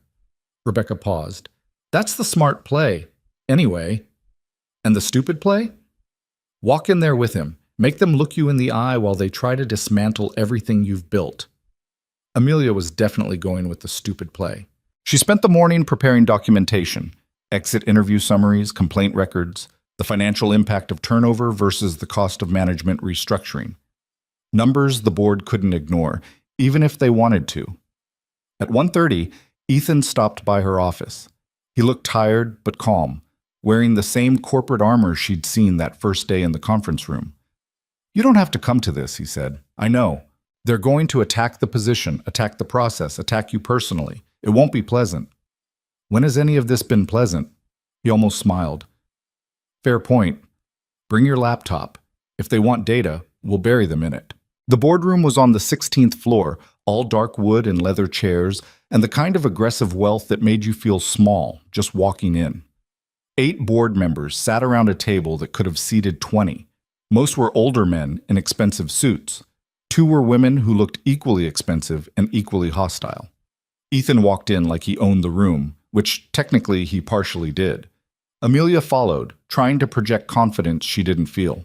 "Ethan," said an older man at the head of the table. Silver hair, sharp eyes, the bearing of someone used to being the most important person in any room. "Thank you for coming on short notice." "Robert?" Ethan's voice was neutral. "I don't believe you've met Amelia Brooks, our new Director of Cultural Development." Robert's gaze flicked to her, dismissive. "Yes, we've heard quite a bit about Ms. Brooks." They sat. Amelia opened her laptop, pulled up her files. Robert didn't waste time. "Ethan, we're concerned. In the past 3 weeks, you've terminated 9 managers across 6 locations, created a new corporate position without board consultation, and initiated what appears to be a complete restructuring of our restaurant operations, all without prior approval." "Operational decisions don't require board approval," Ethan said evenly. "That's outlined in the corporate bylaws. Operational decisions that impact company stability do." A woman to Robert's left spoke up. Catherine something. Amelia couldn't remember her last name. "We've had 3 locations operating without proper management. Employee confusion is at an all-time high, and we're getting questions from shareholders about instability in leadership." "The instability already existed," Ethan replied. "We were losing employees at a 40% annual turnover rate. I'm addressing the root cause. By firing managers who've been with us for years, managers who consistently hit their profit targets." Robert leaned forward. "Help me understand the logic, Ethan, because from where we sit, you've taken a functioning system and blown it up." "A functioning system?" Amelia couldn't stay quiet. 47 people quit in 6 months. That's not functioning." Robert's eyes narrowed. "Ms. Brooks, with respect, you've been with this company for 3 weeks. I'm not sure you have the full picture." "I have exit interviews from 17 former employees documenting systemic theft, harassment, and retaliation. I'd say that's a pretty clear picture." "Exit interviews from disgruntled employees hardly constitute—" "They constitute a pattern," Amelia interrupted. She pulled up her data. "Would you like to see the financial impact? We spent $1.2 million last year on recruitment and training to replace employees who quit. That's not counting the productivity loss, the customer satisfaction decline, or the 2 settlements we paid to former employees who threatened to sue." The room went quiet. Catherine spoke next, voice icy. "Those settlements were confidential. Rebecca Chen provided me access to HR records as part of my investigation. The settlements aren't confidential from internal leadership conducting sanctioned reviews." "This wasn't a sanctioned review." "I sanctioned it," Ethan cut in. "Ms. Brooks is operating with my full authority. Everything she's done, every file she's accessed, every recommendation she's made, I approved it." Robert's expression hardened. "Then let's talk about Ms. Brooks's qualifications. She has no corporate experience, no management background, no relevant education. She has integrity," Ethan said, "which is more than I can say for some of the people we've been employing." "That's insulting." "It's accurate. The managers we terminated weren't just bad at their jobs. They were actively harming employees and stealing from them. And nobody in corporate leadership noticed or cared because they hit their profit numbers." "Because profit numbers matter, Ethan. We have shareholders to answer to. We have quarterly earnings reports. We can't run a company on feelings and employee satisfaction surveys." "We can't run a company without employees." Ethan's voice was steel now. "Every metric you care about, profit, growth, market share, depends on having good people who want to work here. Right now, we don't.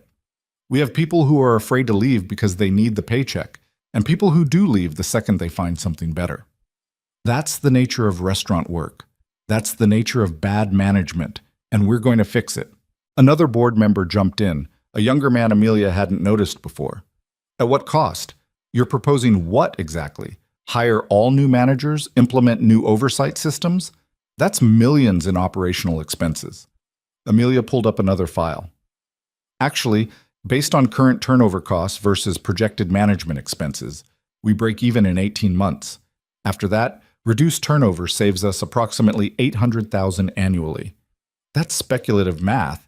It's conservative projection based on industry standards. Companies with strong culture and low turnover consistently outperform those with high turnover. This isn't revolutionary, it's basic business sense." Robert looked at Ethan. "You're betting the company's stability on theories from a waitress with a laptop." "I'm betting on data and human decency. both of which seemed to be in short supply in this room. The temperature dropped another 10 degrees. Catherine leaned back in her chair. Ethan, we understand you're passionate about this, but passion doesn't make good policy. We need stability right now, not upheaval. The market is already questioning your judgment. Let them question it. And if this experiment fails, we all pay the price. Shareholders, employees, everyone. It's not an experiment, it's a correction. Robert stood up. Then let me be clear. The board does not support this direction. We believe you're making decisions based on personal feelings rather than sound business judgment. And if you continue down this path, we'll have no choice but to take action. What action? Ethan's voice was quiet, dangerous. You can't fire me. You can't override my operational authority. What exactly are you threatening? We can make your life extremely difficult. We can vote to restrict your decision-making power. We can communicate our concerns to major shareholders and create pressure you can't ignore. Robert's expression was cold. Don't force us to go to war over this, Ethan. You won't like how it ends. Ethan stood up slowly. I've already been to war, Robert. With myself. With this company. With the person I became while building it. And I decided I'd rather lose a fight than keep winning the wrong way. He picked up his laptop.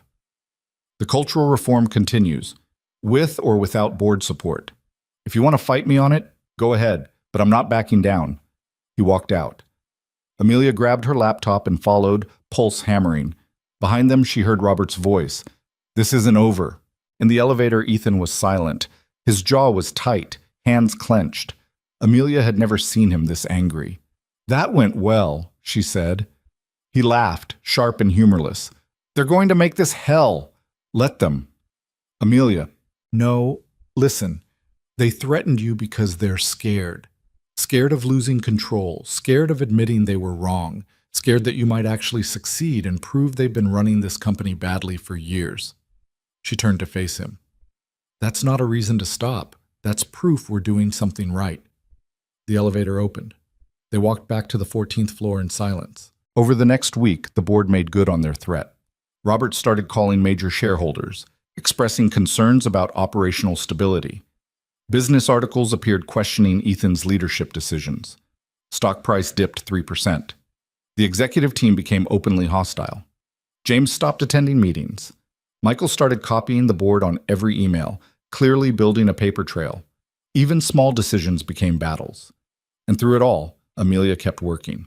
She hired new managers, people with experience but also empathy, who understood that leadership meant supporting your team, not terrorizing them. She implemented anonymous complaint systems so employees could report problems without fear of retaliation. She created new evaluation metrics that measured not just profit, but employee retention, customer satisfaction, workplace safety. It was exhausting. Most days she worked 14 hours. She lived on coffee and takeout. Her apartment became a place she slept occasionally between shifts at the office. But things were changing. Employee complaints started coming in, real ones, not the vague concerns that had been buried before. People felt safe enough to speak up. And when they did, Amelia investigated. Every complaint, every concern, every suggestion. Some were legitimate, others weren't. But she treated all of them seriously. 3 weeks after the board meeting, Marcus called her. I heard you're hiring new managers for the downtown location, he said. Yeah, applications are open. Why? I'm applying. Amelia sat up straighter. Seriously? You said you wanted people who cared about employees, not just numbers. I care. I've been working restaurants for 12 years. I know how to run a good shift, and I'm tired of watching bad managers ruin good teams. Marcus, if you get this job, people are going to say I hired you because we're friends. Let them. Are you hiring me because we're friends or because I'm qualified? Both, honestly. Then that's fine. I can handle gossip. I can't handle watching this company waste another opportunity to fix itself. She added his application to the pile. A week later, she hired him. Also Jennifer Martinez, who came back after Amelia personally called to explain the changes. Also 3 other former employees who'd left because of toxic management. The downtown location became her test case. New management, new policies, new culture. Employees got reliable schedules, fair tip distribution, actual breaks. Managers got training on conflict resolution and employee development. The first month was rough. Turnover actually increased initially as some employees quit rather than adapt to accountability. Others thrived. By month 2, things stabilized. Customer satisfaction scores went up. The location started hitting profit targets, not by cutting corners, but by running efficiently with motivated staff. Ethan visited on a random Tuesday night, sat at table 17. Marcus served him. "Ribeye, medium rare?" Marcus asked, grinning. "Actually, I'll try the salmon." "Adventurous, I like it." When Amelia stopped by after work, Ethan was still there, working on his laptop. "What are you doing here?" she asked. "Working. Sophie has a sleepover tonight. Figured I'd get caught up on emails." "You could do that at home." "I could, but I wanted to see how the restaurant's running." He closed his laptop. Marcus is good, really good.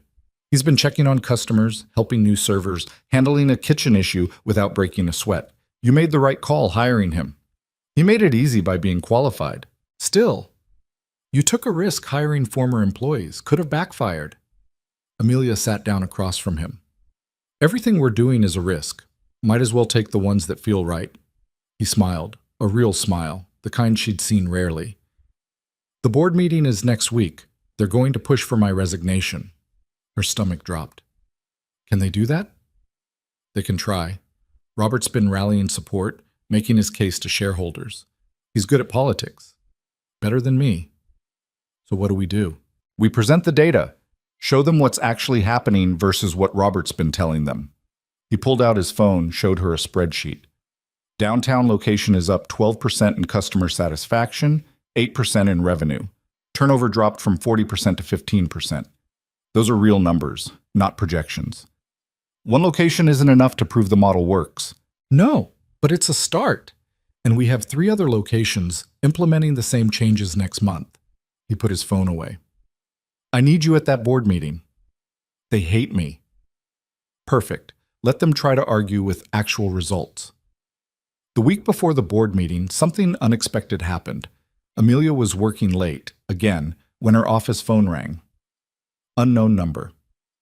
"This is Amelia." "Ms. Brooks, this is Catherine Yates. We met at the board meeting." Amelia's hand tightened on the phone. "I remember.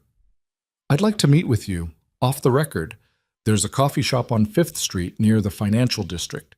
Tomorrow morning, 7 a.m. "Why?" "Because I think you're either brilliant or delusional, and I haven't decided which. Either way, I'm curious." They met at an expensive coffee place where everything cost $8 and came in tiny cups.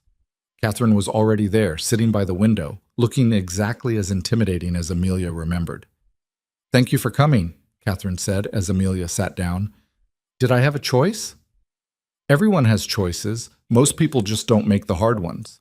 She pushed a coffee across the table. "I ordered for you. Latte, 2 sugars. Rebecca mentioned you drink it sickeningly sweet." "Rebecca talks too much." "Rebecca is the only person in that building I trust completely, which is why I listen when she talks." Catherine took a sip of her own coffee, black, obviously. "She says you're the real thing, someone who actually cares about fixing the company, not just advancing your career." "I didn't have a career to advance. I was a waitress 3 months ago." "Exactly. Which makes you either incredibly lucky or incredibly smart." Catherine leaned forward.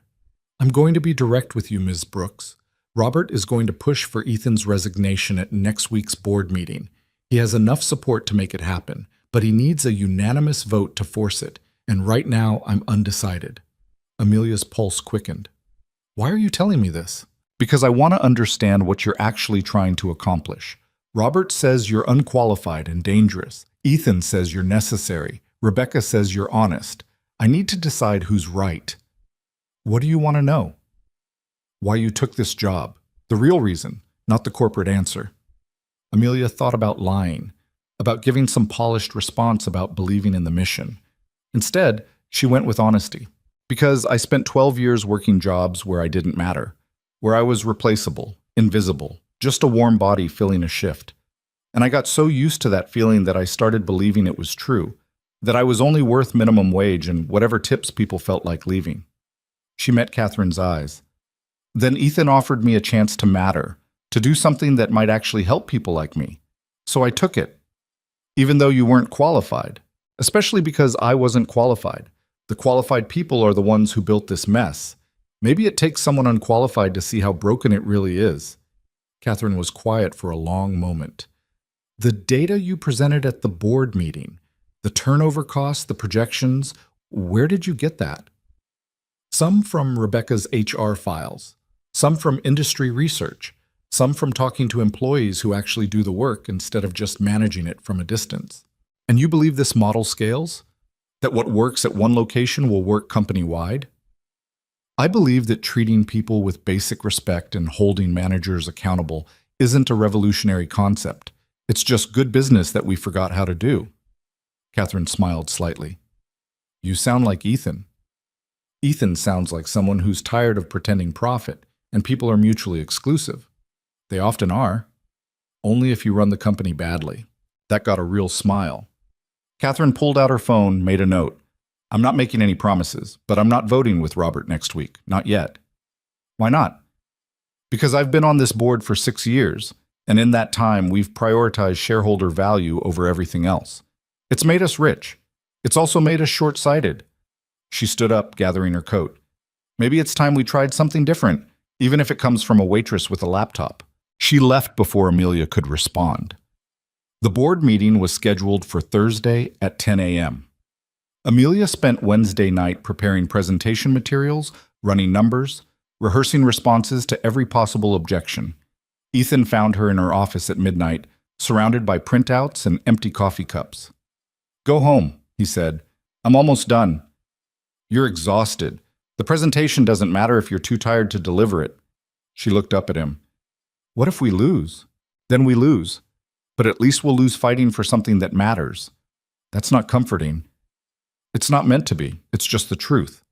He sat down across from her. "I've been thinking about what happens if the board forces me out. Who takes over? What happens to your position? All of it." "Don't. Let me finish. If they remove me, they'll install someone who reverses everything we've done. All the new managers, the policy changes, the accountability measures, gone. Back to the old system where fear drives decisions and profit justifies everything. So we can't lose. We might not have a choice." He rubbed his face. "But if we do lose, I need you to promise me something. Don't quit. Stay and keep fighting. Document everything. Build the case. Even if I'm not there to back you up." "Ethan, promise me." She wanted to argue, wanted to tell him they'd win, that the data was too strong, that Catherine's uncertainty meant hope. Instead, she said, "I promise." He nodded, stood to leave, paused at the door. "Thank you. For everything. For being honest, for pushing back, for making me remember why I built this company in the first place. Whatever happens tomorrow, that matters." Thursday morning arrived cold and gray. Amelia wore her best suit, the one she'd bought with her first corporate paycheck. Professional armor for corporate battle. The boardroom felt different this time, more tense. Robert sat at the head of the table, looking confident. Catherine sat to his right, expression unreadable. The other board members looked uncomfortable, like they knew they were about to witness something ugly. Ethan walked in and the room went silent. "Let's get started," Robert said. "We have significant concerns to discuss regarding company leadership and operational direction." For the next hour, Robert built his case. Stock price decline, shareholder concerns, operational instability, management turnover. He presented it all smoothly, professionally, making Ethan sound like a reckless CEO gambling with other people's money. Then it was Ethan's turn. He pulled up the data. Real numbers from the downtown location, revenue, satisfaction scores, retention rates, then projections based on rolling out the same model company-wide. "We're not gambling," Ethan said. "We're correcting. The old system was failing. High turnover, low morale, legal settlements, reputational damage. We were profitable in the short term while destroying our foundation long term." That's speculation. It's math. Look at the turnover costs. Look at the recruitment expenses. Look at the customer satisfaction decline over the past 2 years. He clicked through slides. We were succeeding by metrics that don't actually measure success. Profit without sustainability is just slow-motion failure. Robert leaned forward. And your solution is to trust an untested employee with no corporate experience to restructure our entire operation? My solution is to listen to people who actually understand what's broken instead of executives who benefit from maintaining the status quo. That's insulting. It's accurate. Ethan's voice was ice. You want to talk about my judgment? Let's talk about yours. You sat on this board while we paid settlements to employees we abused, while managers stole tips from minimum wage workers, while good people quit because we created a culture of fear. Where was your concern about judgment then? The room went silent. Catherine spoke next. Ethan, I appreciate your passion, but passion doesn't address shareholder concerns about stability. We need concrete proof this model works, not projections from a single location. Then give me 6 months. 6 months to prove the model, to show real results across multiple locations. If it fails, I'll resign. No fight, no drama. And if we don't give you 6 months, Robert asked, then you force me out now. Install someone who will reverse everything we've done and watch this company continue its slow decline while pretending quarterly earnings reports mean you're succeeding. Robert smiled coldly. That sounds like a threat. It's a prediction. For a long moment, nobody spoke. Then Catherine said, I want to hear from Ms. Brooks. Every eye turned to Amelia. Her mouth went dry. Ms. Brooks, Catherine continued, you've been implementing these changes at ground level. In your assessment, is this working? Amelia stood up. Her legs felt shaky, but she forced herself steady. It's working, she said. Not perfectly, not smoothly, but it's working. Employees are staying instead of quitting. They're reporting problems instead of hiding them. Customers are noticing the difference. She pulled up her own laptop. I have statements from 17 employees at the downtown location. They talk about better schedules, fair treatment, actually being heard when they have concerns. That's not projection, that's reality. Employee satisfaction doesn't pay dividends, one of the other board members said. No. But employee retention reduces costs. Improved customer service increases revenue. A culture people want to work in attracts better talent. She looked directly at Robert. You keep talking about shareholder value like it's separate from employee well-being. It's not. They're connected. Happy employees create better customer experiences, which drives revenue, which increases shareholder value. It's not complicated. You're oversimplifying. Ipahat. I'm removing the complicated excuses we use to justify treating people badly. She closed her laptop. Look, I get it. I'm not qualified by your standards. I don't have an MBA. I didn't come from McKinsey or Goldman Sachs, but I know what it's like to work at the bottom of a corporate hierarchy.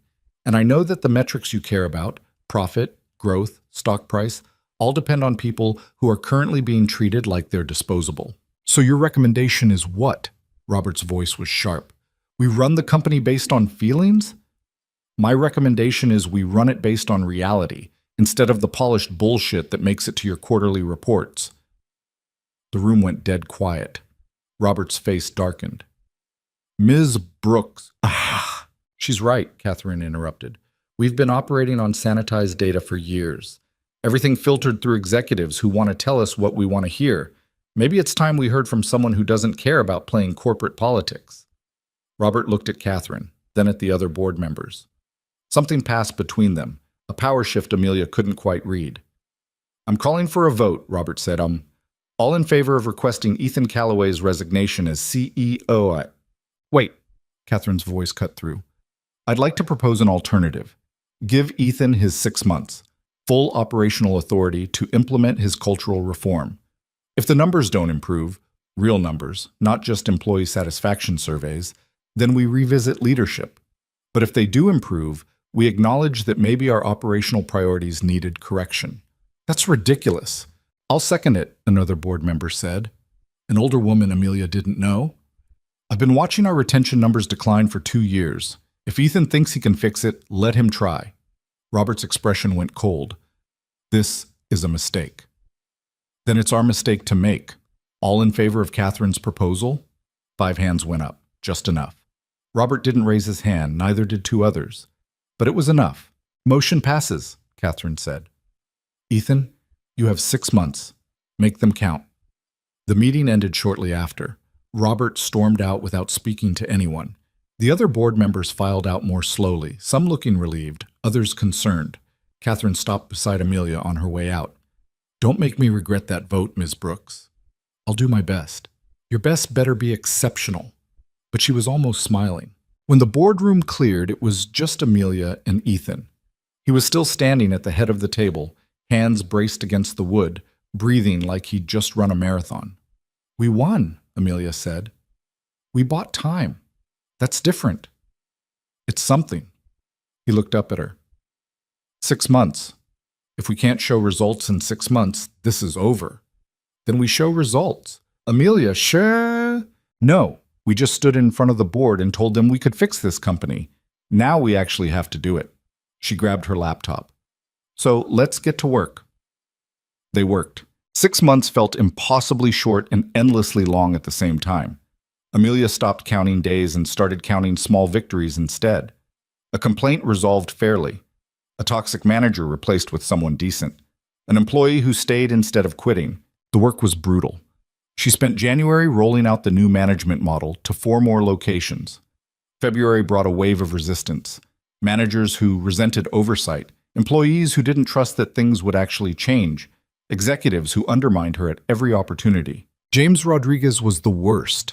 He'd smile in meetings while quietly telling managers to ignore her policy recommendations. He'd forward her emails to the board with passive-aggressive commentary about operational inexperience. He never confronted her directly, just chipped away at her authority in small, careful ways. In early March, she caught him. One of the new managers called her, upset. James told me the anonymous complaint system is optional, that I don't have to implement it if I think it'll create problems. He said, what? He was really nice about it. Said you mean well, but don't understand restaurant operations. That experienced managers know when to bend corporate policies. Amelia's hands clenched. Did he put that in writing? Email.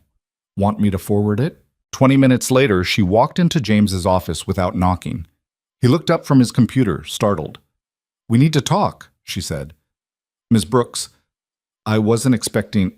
You told Greg Patterson the complaint system is optional. His expression smoothed into corporate neutrality. I suggested he use his professional judgment about implementation timing. There's a difference. No, there isn't. The policy is mandatory. You know it's mandatory. You're deliberately undermining it. I'm providing operational context to managers who understand the complexity. Stop. She dropped the printed email on his desk. You can spin this to me all you want, but Ethan's going to see it exactly for what it is. Insubordination, deliberately sabotaging company policy. James's jaw tightened. You're really going to run to Ethan over a difference in management philosophy? This isn't philosophy. This is you protecting the old system because it benefited you. The old system worked. The old system let managers steal tips and harass employees. It worked for you. It destroyed everyone else. He stood up, and for the first time since she'd met him, the corporate mask dropped. You don't belong here.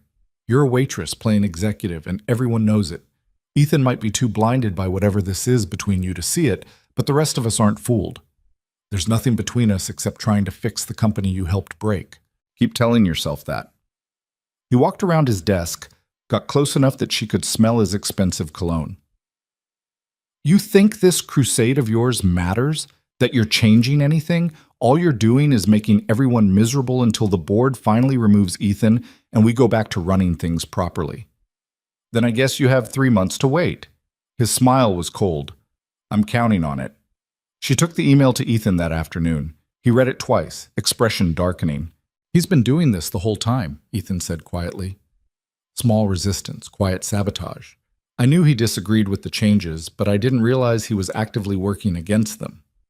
What are you going to do? Ethan was quiet for a long moment. Then he picked up his phone and called HR. Rebecca, I need termination paperwork prepared for James Rodriguez. Today. Amelia's breath caught. You're firing him? I'm firing him. Send him in when you have the paperwork ready. He hung up. Looked at Amelia. This is going to get ugly. James has allies on the executive team, friends on the board. Firing him sends a message that I'm not sure everyone's ready to hear. What message? That I'm serious, that this isn't negotiable, that anyone who actively undermines what we're building will be removed, regardless of tenure or relationships. Good. Send that message. James was terminated 2 hours later. By dinner time, the executive floor was buzzing with speculation and outrage. By the next morning, 2 more executives had submitted their resignations rather than work under the new culture. Ethan didn't try to stop them. "We're hemorrhaging leadership," Michael Tang said during an emergency executive meeting. 3 senior positions gone in 24 hours. This is exactly the instability the board was worried about. "The instability was already there," Ethan replied. "We're just making it visible instead of ignoring it." "And who's going to fill these roles? More waitresses with laptops?" Amelia had been quiet until that moment. "Actually, yes. Jennifer Martinez is interviewing for regional management. Marcus Chen is being considered for multi-location oversight. Both of them have more real operational experience than half the executives who just quit." Michael stared at her. "You're promoting servers to executive positions. I'm promoting people who understand how the company actually functions and care about making it better. Their previous job titles are irrelevant. The board will never approve." "The board gave us 6 months," Ethan interrupted. "We're using them. If you can't support that, Michael, I'll accept your resignation too." Michael's face went red, but he didn't quit, just sat there, seething. The meeting ended badly, but something had shifted. The executives who remained knew Ethan wasn't bluffing anymore. March became April. The winter cold broke into something almost warm, and slowly, grudgingly, the numbers started moving. Turnover dropped from 40% to 28% company-wide. Customer satisfaction scores climbed. The downtown location, Amelia's test case, hit record revenue while maintaining the lowest turnover in the company. Employee complaints were up, which Amelia knew looked bad on paper, but Rebecca understood what the numbers actually meant. "They're not complaining more," Rebecca explained during a review meeting. "They're just reporting problems they used to hide. That's progress." Amelia spent April traveling to different locations, meeting with managers, listening to employees. She heard stories about schedules that finally made sense, tips that weren't stolen, managers who actually listened, small things that meant everything to people who'd been ignored for years. But she also heard resistance, employees who didn't trust that the changes would last, managers who were going through the motions without buying in, skepticism that ran bone deep. "Why should we believe this is real?" one server asked during a location visit. "Corporate always talks about caring, then nothing changes. How is this different?" Amelia didn't have a perfect answer, just an honest one. "It's different because people are being held accountable now. It's different because complaints are investigated instead of buried. It's different because we're measuring success differently. But you're right to be skeptical. Trust isn't rebuilt with words. It's rebuilt with consistency over time. So we're supposed to just wait and see? You're supposed to hold us accountable. If things slide back, report it, document it, make noise. That's the only way this works long term." In late April, Sophie's school called Ethan during a meeting.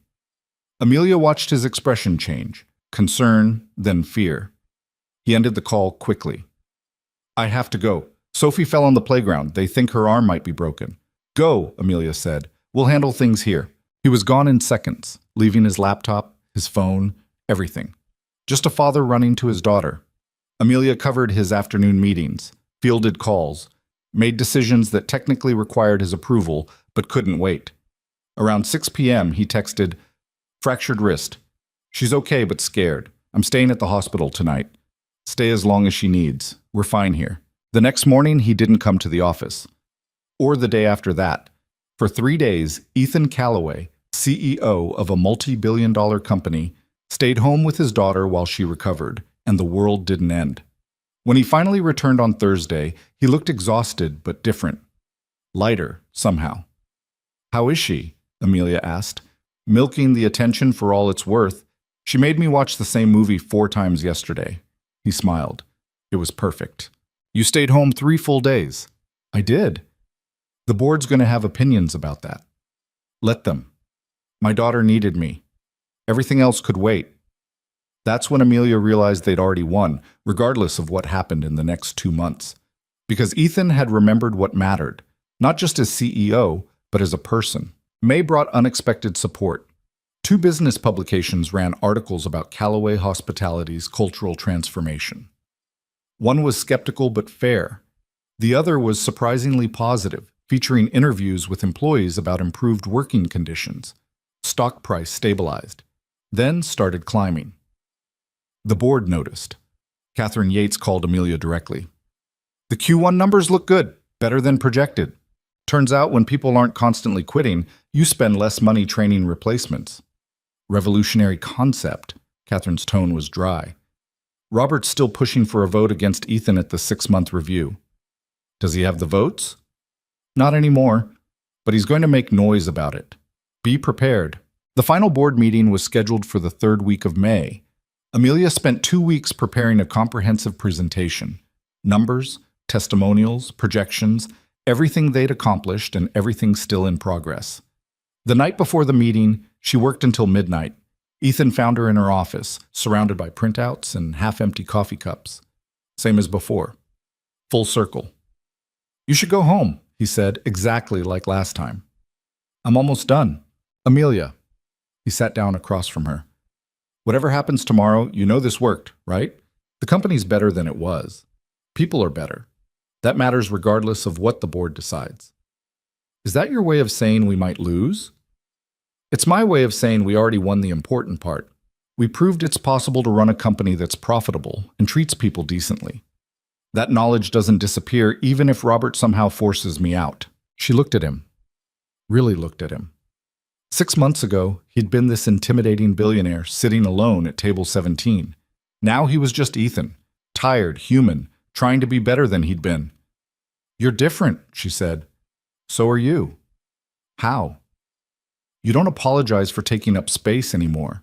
You walk into executive meetings like you belong there, because you do. I still feel like I'm faking it most of the time. That's called imposter syndrome. Everyone has it. The difference is you don't let it stop you. They sat in comfortable silence for a moment. Then Ethan said, Sophie wants to meet you. Amelia blinked. What? She knows about the work you've been doing. She asked why I'm home more now, and I told her someone helped me remember that being a dad matters more than being busy. She wants to meet the person who did that. Ethan, I don't think... Just dinner. Nothing formal. She's 7 and obsessed with dinosaurs. You'd get along. Amelia's throat felt tight. Okay. Okay. Yeah. I'd like that. The board meeting started at 10 a.m. Same boardroom, same expensive table, but the energy was different, less hostile, more curious. Robert sat at the head of the table, expression neutral. Catherine sat beside him, and this time she smiled slightly when Amelia walked in. Ethan presented first. 6 months of data. Retention rates, customer satisfaction, revenue growth, cost savings. Every number pointed the same direction, up. The downtown location is now the most profitable restaurant in our portfolio, Ethan said. Not because we cut costs or increased prices, but because we reduced turnover and improved service quality. Customers notice the difference. They come back more often. They spend more. They leave better reviews. 1 location, Robert said. That's hardly conclusive. 4 locations. We rolled out the model to 3 others in February. All 4 are now in the top tier for profitability and customer satisfaction. Amelia pulled up her presentation. Employee testimonials, complaint resolution rates, retention improvements. She'd interviewed 50 employees across all locations, compiled their stories into something the board couldn't ignore. These aren't statistics, she said. They're people. People who used to dread coming to work and now don't. People who used to job hunt constantly and now feel stable. People who talk about their workplace positively instead of just enduring it. She clicked through testimonials, read quotes, showed before and after satisfaction scores. The question isn't whether this model works, Amelia continued. The data proves it works. The question is whether you believe a company can be both profitable and humane, or if you think we have to choose. Robert leaned back in his chair. Ms. Brooks, I appreciate the idealism, but businesses exist to generate shareholder value. Everything else is secondary. Shareholder value depends on sustainable growth. You can't have sustainable growth if you're constantly replacing employees and losing customers to competitors who treat people better. Our competitors aren't implementing these expensive cultural programs. Our competitors are copying us now. I've fielded 3 calls from industry consultants asking about our model. If we abandon it now, we hand them the advantage. That landed. She could see it in the board members' faces. Catherine spoke next. The 6-month trial is complete. The numbers speak for themselves. I move that we approve Ethan's continued leadership and full implementation of the cultural development program company-wide. Second, said the older woman who'd supported them before. Robert's expression darkened. This is premature. We should extend the trial period, gather more data. Well, we have enough data, Catherine interrupted. Employee retention is up. Revenue is up. Customer satisfaction is up. Stock price is up 12% since January. What other data do you need? Long-term sustainability is better served by this model than by the old system that was actively failing. Catherine looked around the table. All in favor? 7 hands went up. Robert didn't raise his hand. Neither did one other board member, but it was more than enough. Motion passes, Catherine said. Ethan, you have full board support. Continue the work. Robert stood up stiffly. I'd like to submit my resignation from the board, effective immediately. The room went silent. You don't have to do that, Ethan said. Yes, I do. I fundamentally disagree with this direction.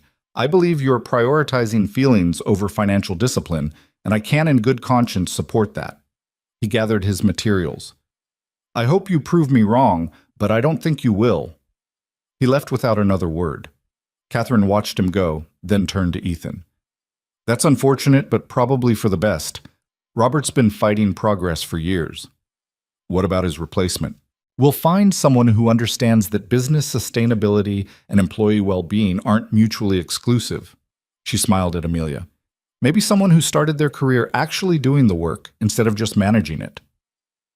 The meeting wrapped up shortly after. Congratulations from board members who'd been skeptical before. Questions about implementation timelines. Actual support instead of resistance. When the boardroom cleared, Amelia and Ethan stood by the windows, looking out at the city. We did it, she said quietly. You did it. I just stopped getting in the way. That's not true. It is, actually. 6 months ago, I was so buried in corporate thinking that I couldn't see what was right in front of me. You showed me. You and Sophie, both. Amelia thought about the exhausted man who'd sat alone at table 17 and the version standing beside her now. Same person, completely different. What happens now? She asked. Now we do the hard part. Scale this model to all 73 locations. Train new managers. Root out the remaining toxic leadership. Build something that lasts beyond quarterly earnings reports. Sounds impossible. Probably is. Good thing we're used to impossible. Over the next month, Amelia barely saw her apartment. The company-wide rollout was massive. New training programs, management restructuring, policy implementations across every location. She hired a team to help, promoted Jennifer to senior leadership, gave Marcus oversight of the entire restaurant division. The old guard continued to resist. Some managers quit rather than adapt. Others were fired for refusing to implement the changes. It was messy and painful and necessary. But slowly, the culture shifted. Complaints were taken seriously. Employees spoke up without fear. Managers led instead of intimidated. The company started feeling less like a machine and more like a collection of humans trying to do decent work. In late June, Amelia got a call from the restaurant where it all started. Marcus. You need to come down here, he said. Tonight. Around 7. Why? What's wrong? Nothing's wrong. Just come. She drove to the restaurant confused and mildly anxious. When she walked in, the place was packed, but not with customers, with employees. Current and former, from locations across the city. Marcus stood near table 17, grinning. Surprise! Someone handed her a glass of champagne. Jennifer appeared beside her. We wanted to celebrate, Jennifer said. 6 months ago, this place was a nightmare. Now it's, She looked around. Now it's somewhere people actually want to work. That's because of you. It's because of all of us. Don't do that. Don't minimize it. Marcus raised his glass. To Amelia, who took a job she wasn't qualified for and somehow did it anyway. To Amelia, the room echoed. She felt tears prickling and blinked them back. I didn't do this alone. Ethan supported it. Rebecca helped. You all made it work at ground level. We made it work because someone finally listened to us, a server interrupted. Young kid, couldn't be more than 20. First time in my life, I've had a manager who didn't treat me like I was disposable. That matters. Others echoed the sentiment. Stories about fair schedules, resolved complaints, managers who actually cared. Small victories that accumulated into something larger. Amelia looked at table 17, empty now, just a table like any other. 6 months ago, a billionaire had sat there alone, and she'd walked over without fear because she'd had nothing to lose. Now she had everything to lose, and somehow that made her braver instead of more afraid. Ethan showed up around 8, Sophie in tow.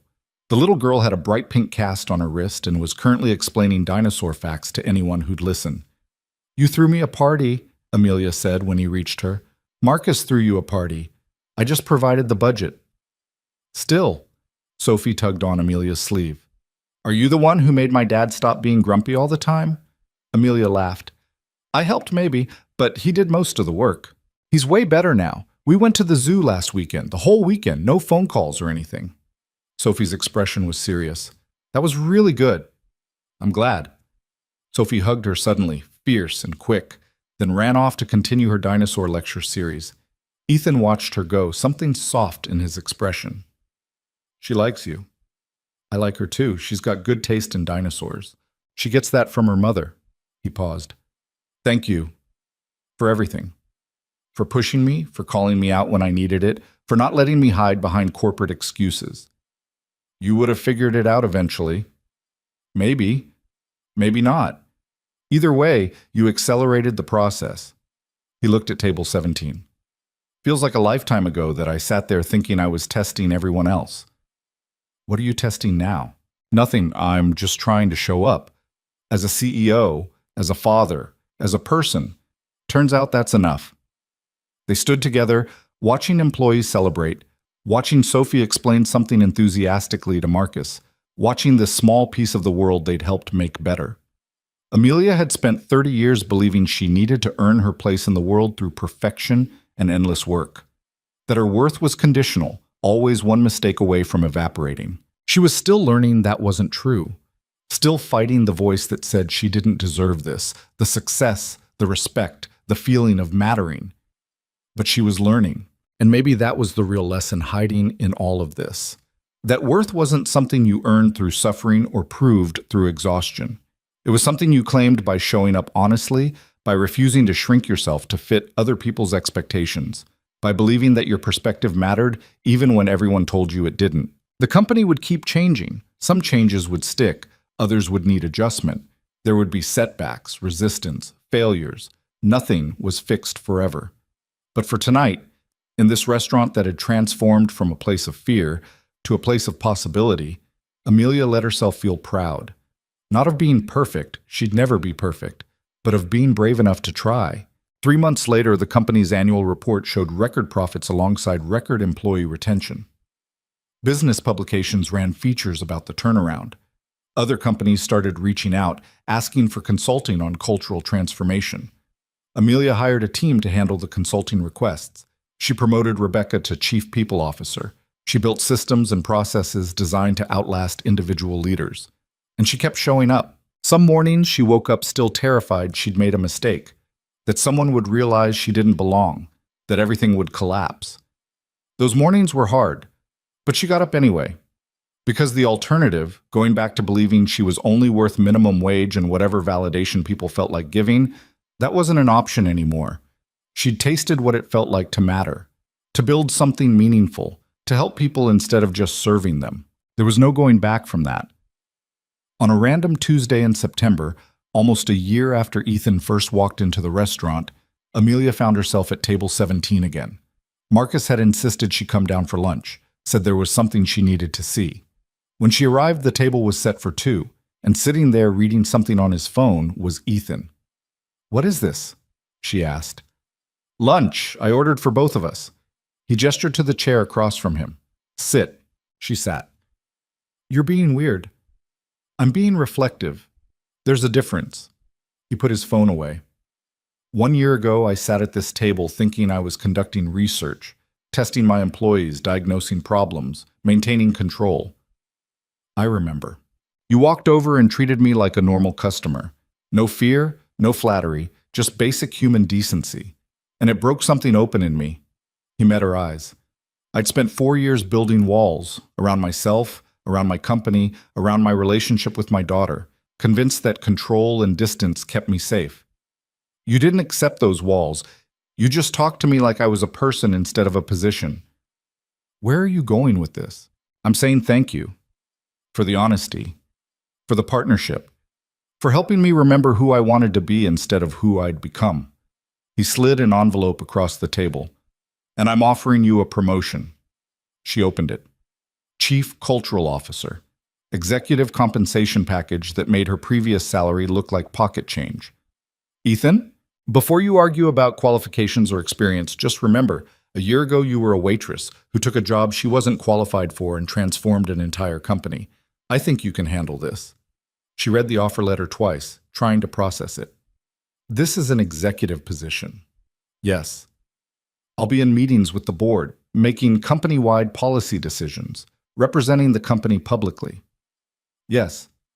A year ago I was serving you ribeye, and now you're changing how an entire industry thinks about employee culture. He leaned forward. You've earned this, Amelia. Not because I'm being generous, but because you've proven yourself every single day for a year. Say yes. She wanted to deflect, to minimize, to list all the reasons she wasn't ready. Instead, she said, yes. They ate lunch at table 17, talking about implementation timelines and strategic priorities and the 100 small details that went into running a company. But underneath the business conversation was something quieter. Two people who'd found each other at exactly the right time, when they both needed someone to be honest with them. Not romance. Neither of them was looking for that. Just partnership, friendship, mutual respect between two humans who'd helped each other become better versions of themselves. Sophie wants to know if you'll come to her science fair next month, Ethan said over coffee. What's her project? Something about dinosaur bone density. I didn't follow the details, but she's very passionate about it. I'll be there. Thank you. Fair warning, she'll probably make you judge the other projects too. She's gotten very opinionated about scientific methodology. Wonder where she gets that from. He smiled. No idea.